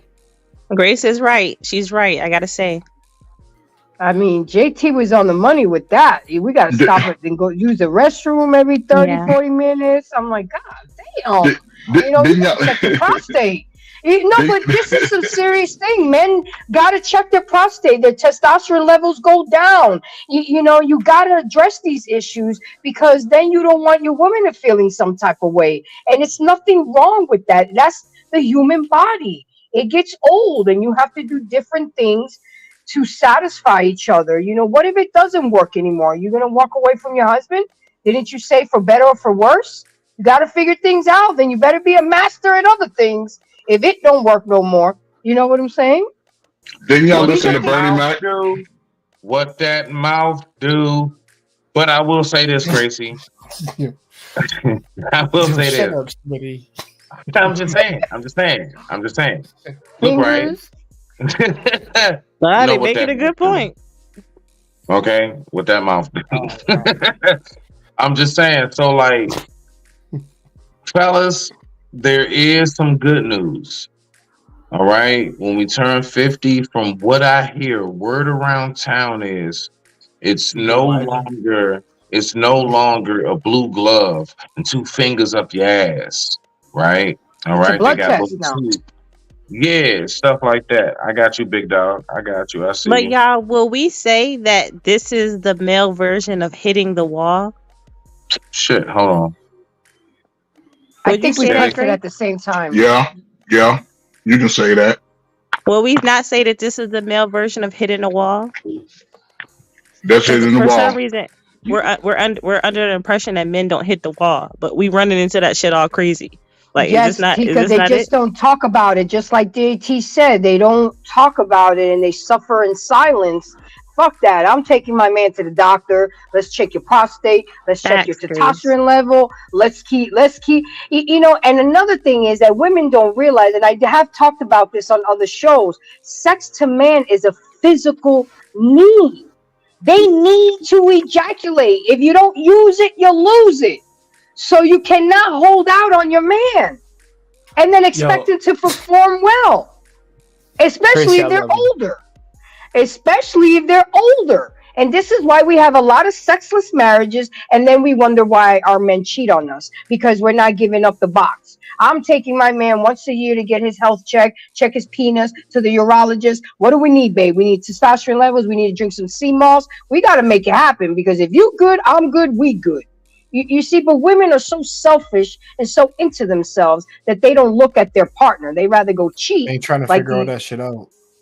Yeah. You know, and I agree with about you. as women coming, I feel sorry for these women, because one, you better unpack your trauma. Okay, don't bring that shit to a relationship and then expect a man to fix you. And then Thank you, I'm Gracie. tired of being around these women who are bitter because they need to blow one and blow a gasket because they're so angry and bitter and want to take shit out on you. I work with the public, and I'd be like, whoa, she's suffering from lackadicophobia, because she man, you need to come. You need I to come, say that man. all the time, Grace. I say that all the time. You can tell. You can tell. I'm like, my dude can tell when I'm snappy. He's like, you need you some. Yup. I'm climbing the walls. Yup. I'm calling. What's good? You know, I'm not even nice about. I'm not even graceful about it. I need that dick. What's up? You know, but women wanna play with it. Come on, man. Come on. Stop. That's all We're they grown gonna say is, adults. "Yup, I got you We're covered." Some men like that Roger that. shit, especially if that's your man. You're supposed to be a lady in the streets and a whore in the sheets. Oh, he gonna find another whore. So That's a trust me. tenfold. That's I mean, I'm just letting y'all know. Gracie's spitting facts right now. That's crazy right now. Like, yo, Because it happened to me, guys. I told my story last Tuesday. I lost my husband because I was not doing something he would have liked me to do, but I didn't get the fucking memo. If you would have communicated that with me, sent me an email smoke signal, it would have been an easy fix. Something. Yeah. Something. Slap it on my forehead. Do something. But he chose to go another route, and I swear to God, it will never happen to me again. I swear to God, we'll be in that Super Bowl party in your homeboy's bathroom getting a quickie. I'll tell you that much at halftime. We got 10 more minutes, y'all. 10 more minutes. We almost at the 3:30 hour mark. Okay. Since I've lived that experience, what you all are talking about, being 55, well, just turned 56 on the 8th of this month. Shout out to all my Aquarius. When I was in my late 40s, you know, I've always had this consciousness to go get my prostate, because, you know, that's probably the one big thing that you hear on a commercial as far as men. So I'm like, okay, go do it. So I went and got it, you know, everything was all right. They said, okay. Then I had a follow up with a doctor. I think he was Indian.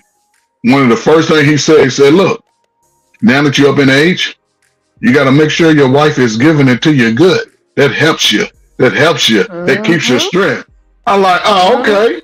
So now, since that time, you gonna know my hints, because I'm gonna roll over and you're gonna get that sword slapped on you. It's just gonna show up on you. You ain't gonna have to, it show up. And I'll drop little hints, you know.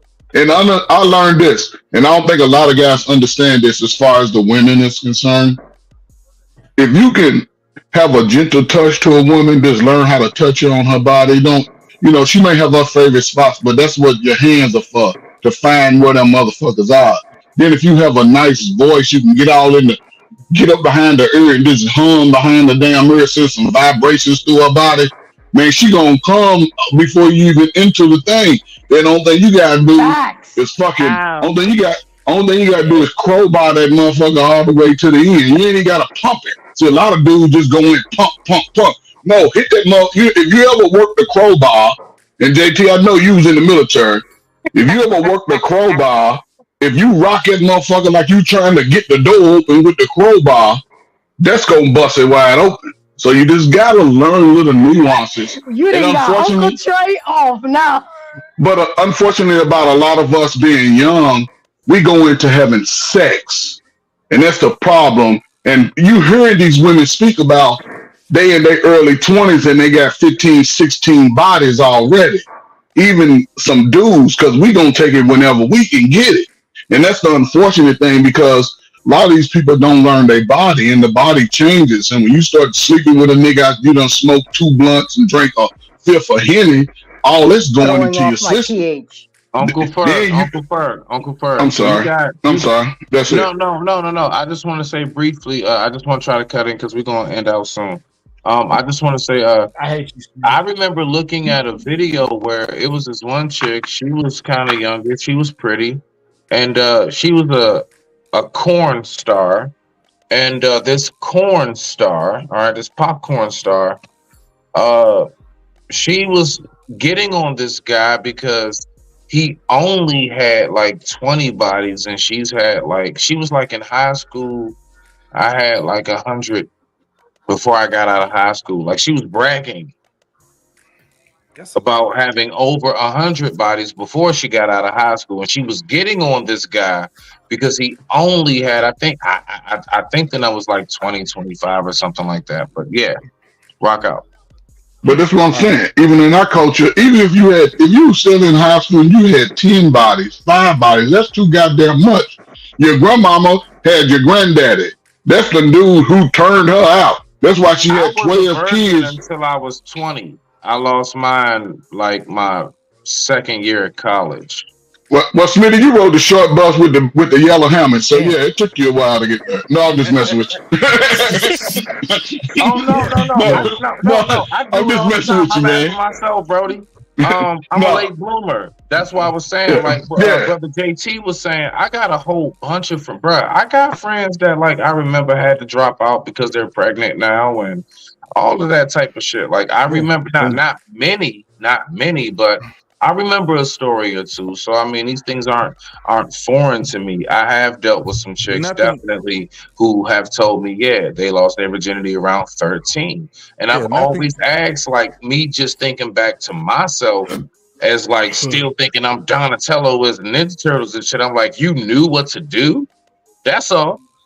That's all I'm saying. Like, I wasn't there yet. I wasn't there yet at 13. But nothing good comes out of that. If you think about it, nothing good comes out of that having sex early in your life. That's for, boys and girls. Nothing good comes from it. So you don't think it helps you in your experience later down the line? No, I think it's bad motherfucker when you was in your 20s. It damages you. It damages you. Yeah. It stunts your growth. No doubt. It stunts your growth. So, like I said, once you get to a point where you actually enjoy having sex with one person, this is the craziest part. The sex is really, really good. But if you out here and you've been fucking, think about how people talk, think about how men talk, and they sit back and say, nigga, ain't no man want to just have sex with one woman for the rest of his life. Shit. Like, nigga, do you understand that the rest of your life could mean that you die next year? You get what I'm saying?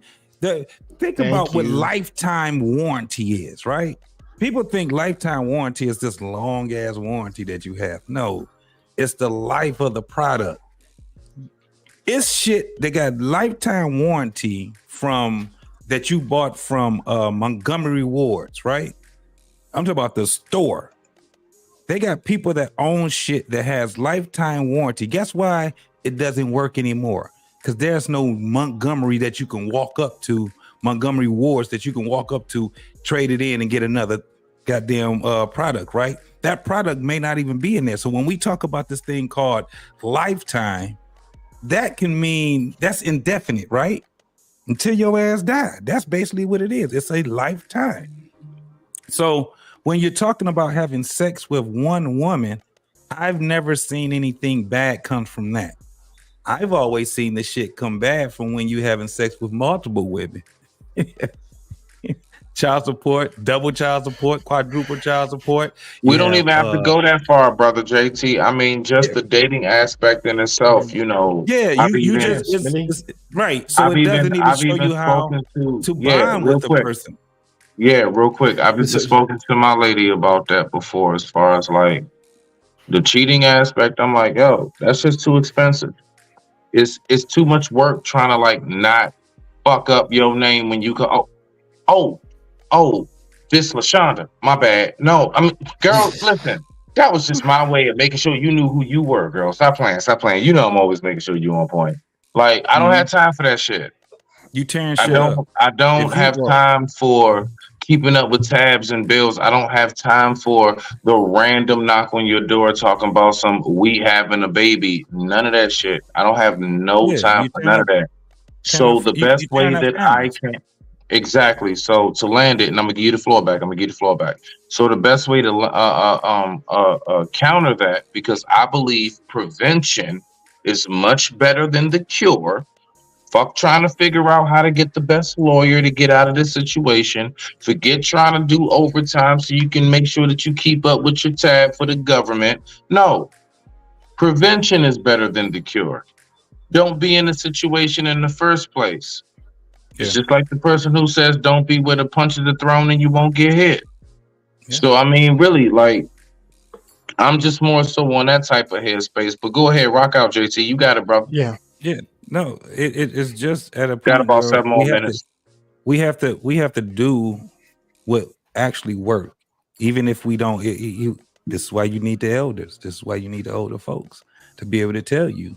Listen, when you out here, can you imagine how it feels when you have a family and you go out there for a couple of goddamn minutes to be fucking around, and your wife or your husband have to be confronted with your ass being dishonest with them by cheating on them or having sex with somebody else, and you guys been building some shit and you went by doing dumb shit and tore that motherfucking shit up.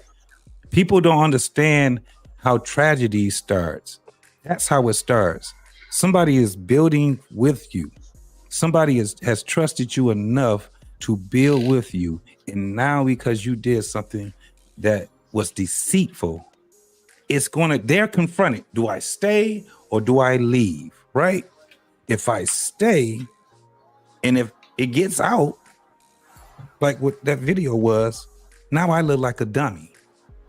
If I leave, now I gotta be confronted with my kids not having both their parents together with them, people that had a relationship with the person I was with. Now they're kind of like, do I cut my relationship off with them too? Because y'all ain't together. It's a lot of shit that goes depending on how long you've been with that person, right? Because we have a lot of people that just want to do dumb shit. When I mean by dumb shit, first and foremost, cheating is a human thing. It is what it is. Everybody is capable of doing it. But this is why we have concessions to have a discipline, sexual discipline, a discipline to stay the fuck out of where you know that you can be vulnerable at, all these different things. When you put yourself in those goddamn, and this men and women, you put yourself in that goddamn situation, that's on you, knowing that you're weak to that shit. You fucked up the family. Hold accountability, goddammit. I ended there. All right, JT, let me touch up on that.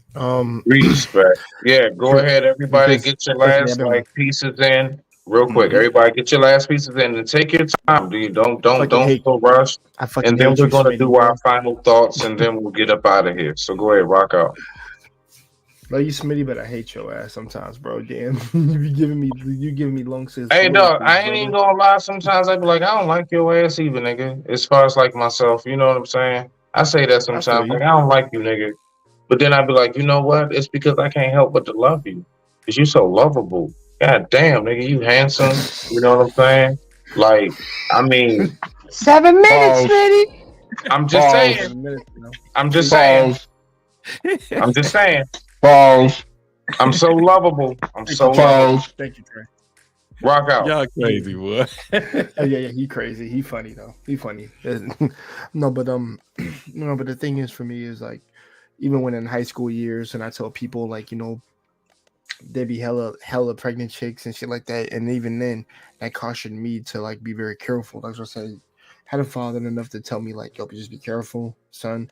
More so in college, but just be careful in general because you shouldn't have to be worrying about that shit. And like I said, I didn't lose that shit till I was like 17, and what, and it was just, and that was probably going to be the girl I was most likely going to marry after school because I think it was a known thing. It'd be like, you have your childhood sweetheart. I won't say childhood, but like your high school sweetheart. You might get married to one of them if you're lucky enough. But unfortunately, that didn't happen. Me going out through my years, it was just learning of like, always wear protection, be safe, don't just smash any other type of girl, and just get with a woman you're planning on building a future with, particularly. And then I think after my second girlfriend is when I started putting that in motion. That's what I did. Like after like 24, that's when I was like, all right, man, did that. Let me just freaking focus. Trust me. Let me just focus on myself, building up financials, build on my credentials, my financial stuff, work on my character, things of that nature, and then just, after that, like I said, when I'm established, hey man, they'll come through when they come through, but that was really my experience right there, and it wasn't like Jay was just going out and I was just like wilding out because I don't do parties, I don't do none of that shit. I was looking more so for relationships, not to put my sword in other girls. So particularly that wasn't something that was like a main focus of me.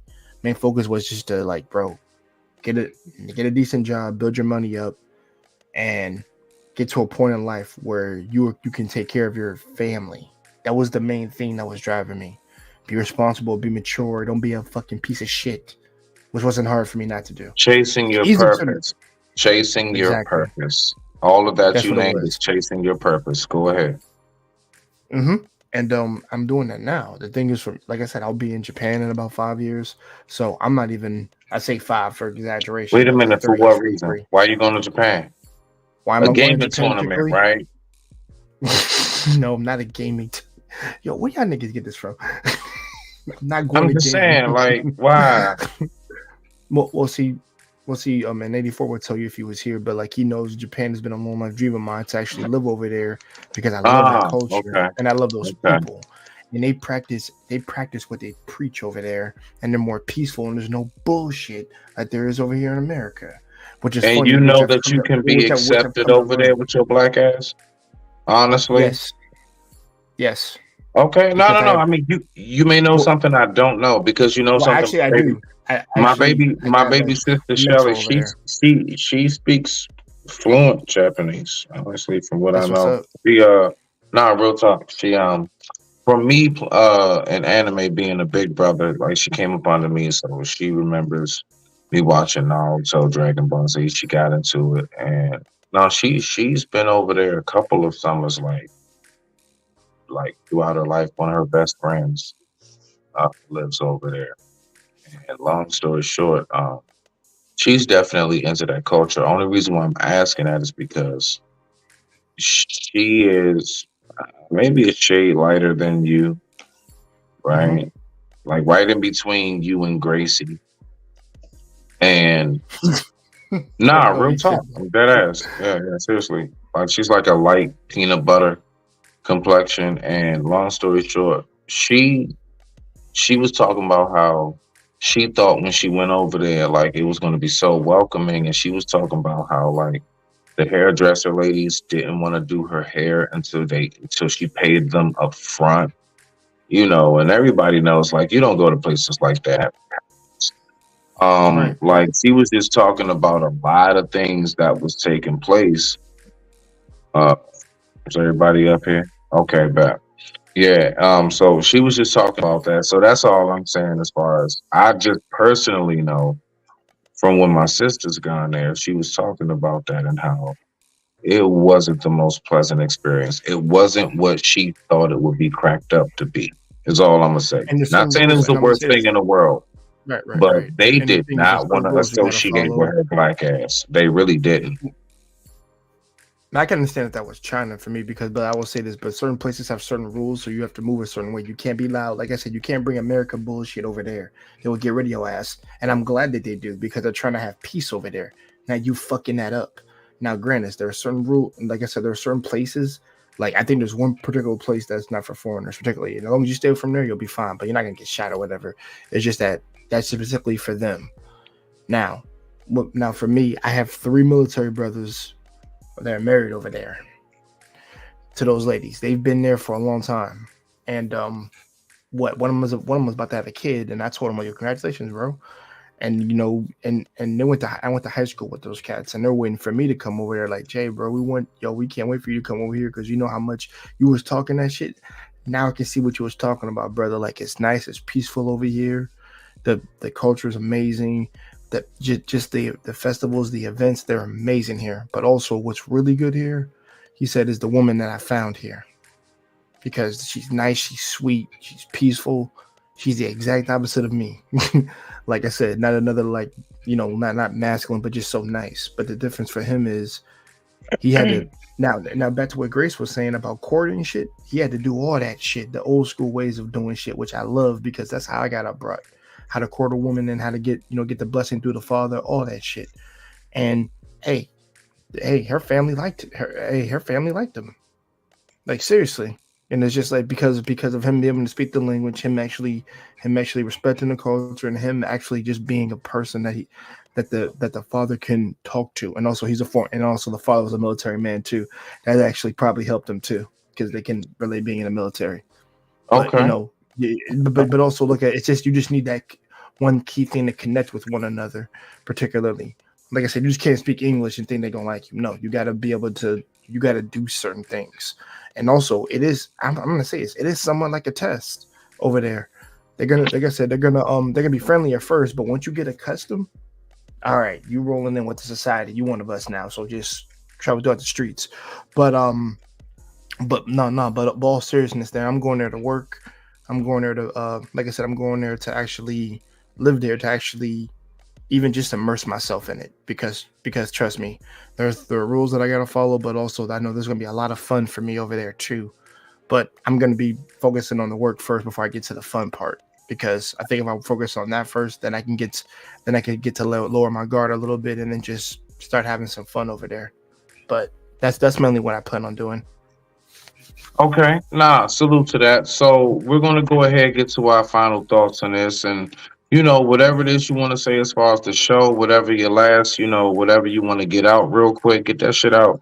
We're gonna go to JT. We're gonna go to brother first. No, matter of fact, we're gonna get the ladies in first. So we're gonna go to Sister Tika first. Then we're gonna go to brother JT. Then we're gonna go to brother Ferg. You know what I'm saying? And then we're gonna make sure that we get me and Gracie in here because we're gonna end it off. All right. I just want to say, man, salute to Jay. I think it's amazing that you're going to get your black wife and then going over there to Japan. I think that's dope, man. That's really super dope. I like that. Leave Jay alone. Hold on, wait, that's a good idea. But now it does make sense, the conversation that he wanted to have with me. So I'll be more than happy to have that with the guy Jay. But now salute to him. Find your queen here. Black it in black. It is Black History Month, by the way. Take your queen on up over there. Have your family.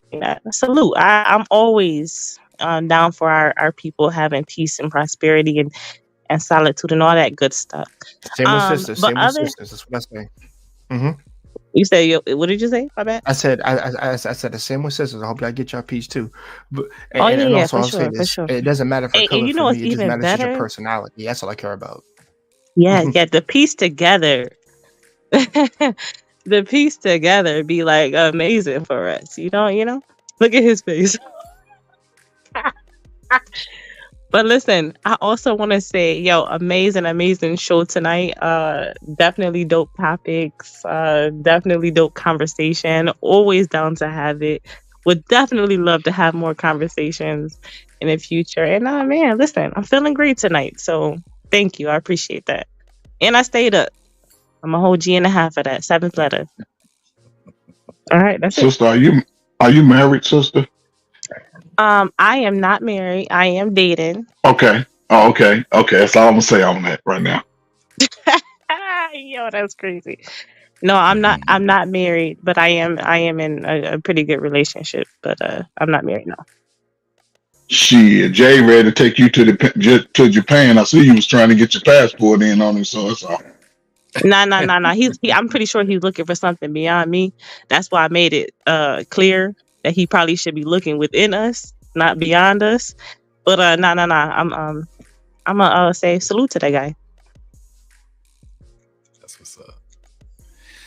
So, yeah, like Queen was just saying, dope topic. You know, I'm always rocking with you, my man. I'm always rocking with you, Embrace.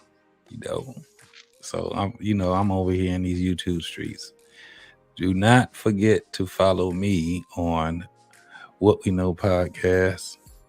Also, the Black Man Unfiltered Network, where you will always see me on Wednesday. Shit.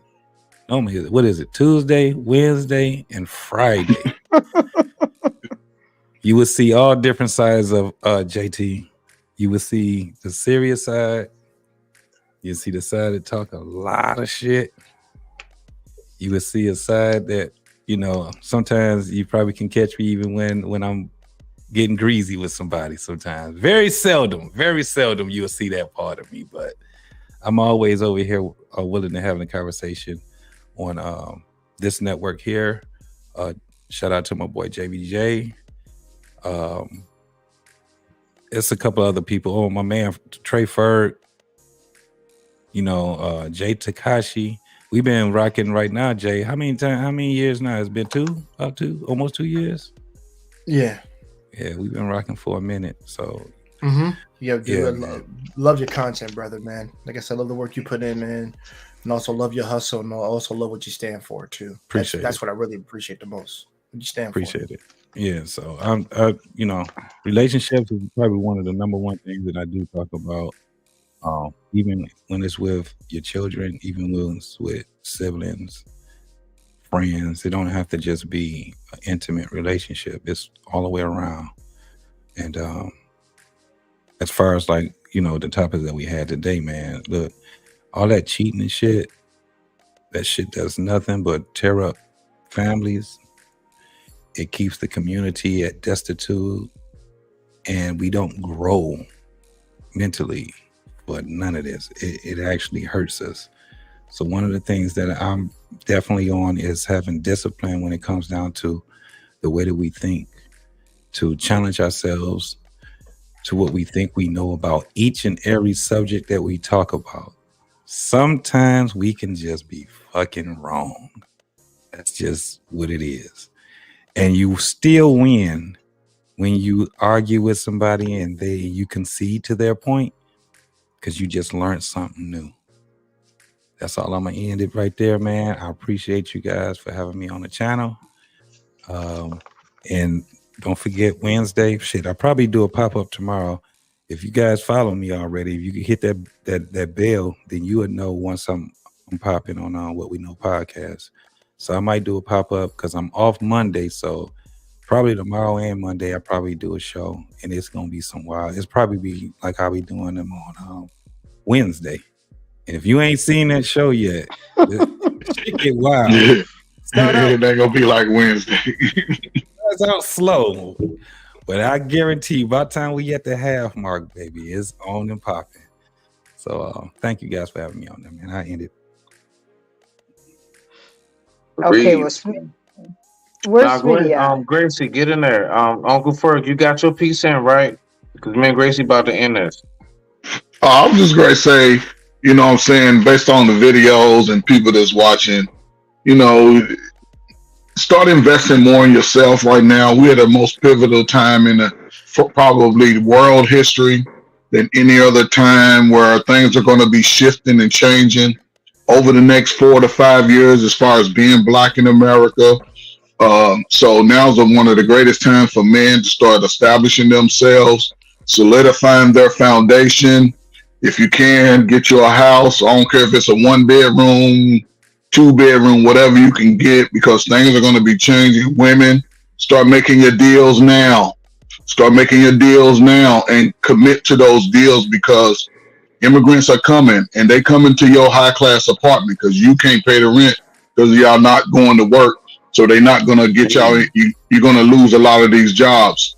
It's just always, a pleasure for me, especially, when I find people like Smitty and Grace, and y'all keep topics that are relevant, and it's not about who got the biggest swanger. It's about trying to find solutions and intriguing minds. So, to me, I'm retired. I'm in the spaces most people wish they were, but I'm gonna keep on trying to do my best to help people get here. I understand the mission, but hey, so I don't know, man. Only advice I give to Jay Tahaki, look, man, cut your 5 years into 2.5 years, man. Go now while you're still hungry for it. Come back in 5 years and tell us the story. You know what I'm saying? Because tomorrow's not promised. And the work, just the whole process there is a lot different from here. Go embrace it now, man, while you got that in you, man. That's my advice. Now, you can go when you decide to go, but, to all the single man out there, don't make no fucking children out of wedlock. That's your ass will be poor for the next 30 years of your life. Don't do it. Women, change our uniforms. It's time to come up out of the BAPS uniform. We don't want to see no more ass, no more titties out here. Take your kids swimming, teach them how to ride a bike, knock some of the ADHD out their ass so they won't be going chaotic, as we saw in Kansas City. With that, like I said, man, it's always a pleasure, man. And I hope everybody have a great rest of the weekend. Enjoy the NBA All-Star game. Everybody take a bath tomorrow. Take a bath tomorrow, everybody. Not a shower, a damn bath. Soak all the crust out your cheeks. Soak it out. I digress. Squish it, squish that, squash. All right, well, Gracie, it's on you. I don't have but like five or six words. Go ahead. Okay, well, tonight was a great show. Nobody overwhelmed anybody. We were very respectful. We had fun. It got messy. It got raunchy. And you know what? That's what good dialogue is. And I'm so glad that the people that I'm working with, I embrace those who embrace me, and I keep rocking with those who keep rocking with me. And JT, it looks like you got Thursday nights open, sir. So you can always come check out my show 8 p.m. on Thursday nights. No doubt. So if you're available, and I will definitely tag you in my post, And Jay, it was nice to meet you. I've never spoken with you, but it was nice to meet you. Trey You Ferg, never I need spoke with Jay before? No. When we was over JBJ, for real?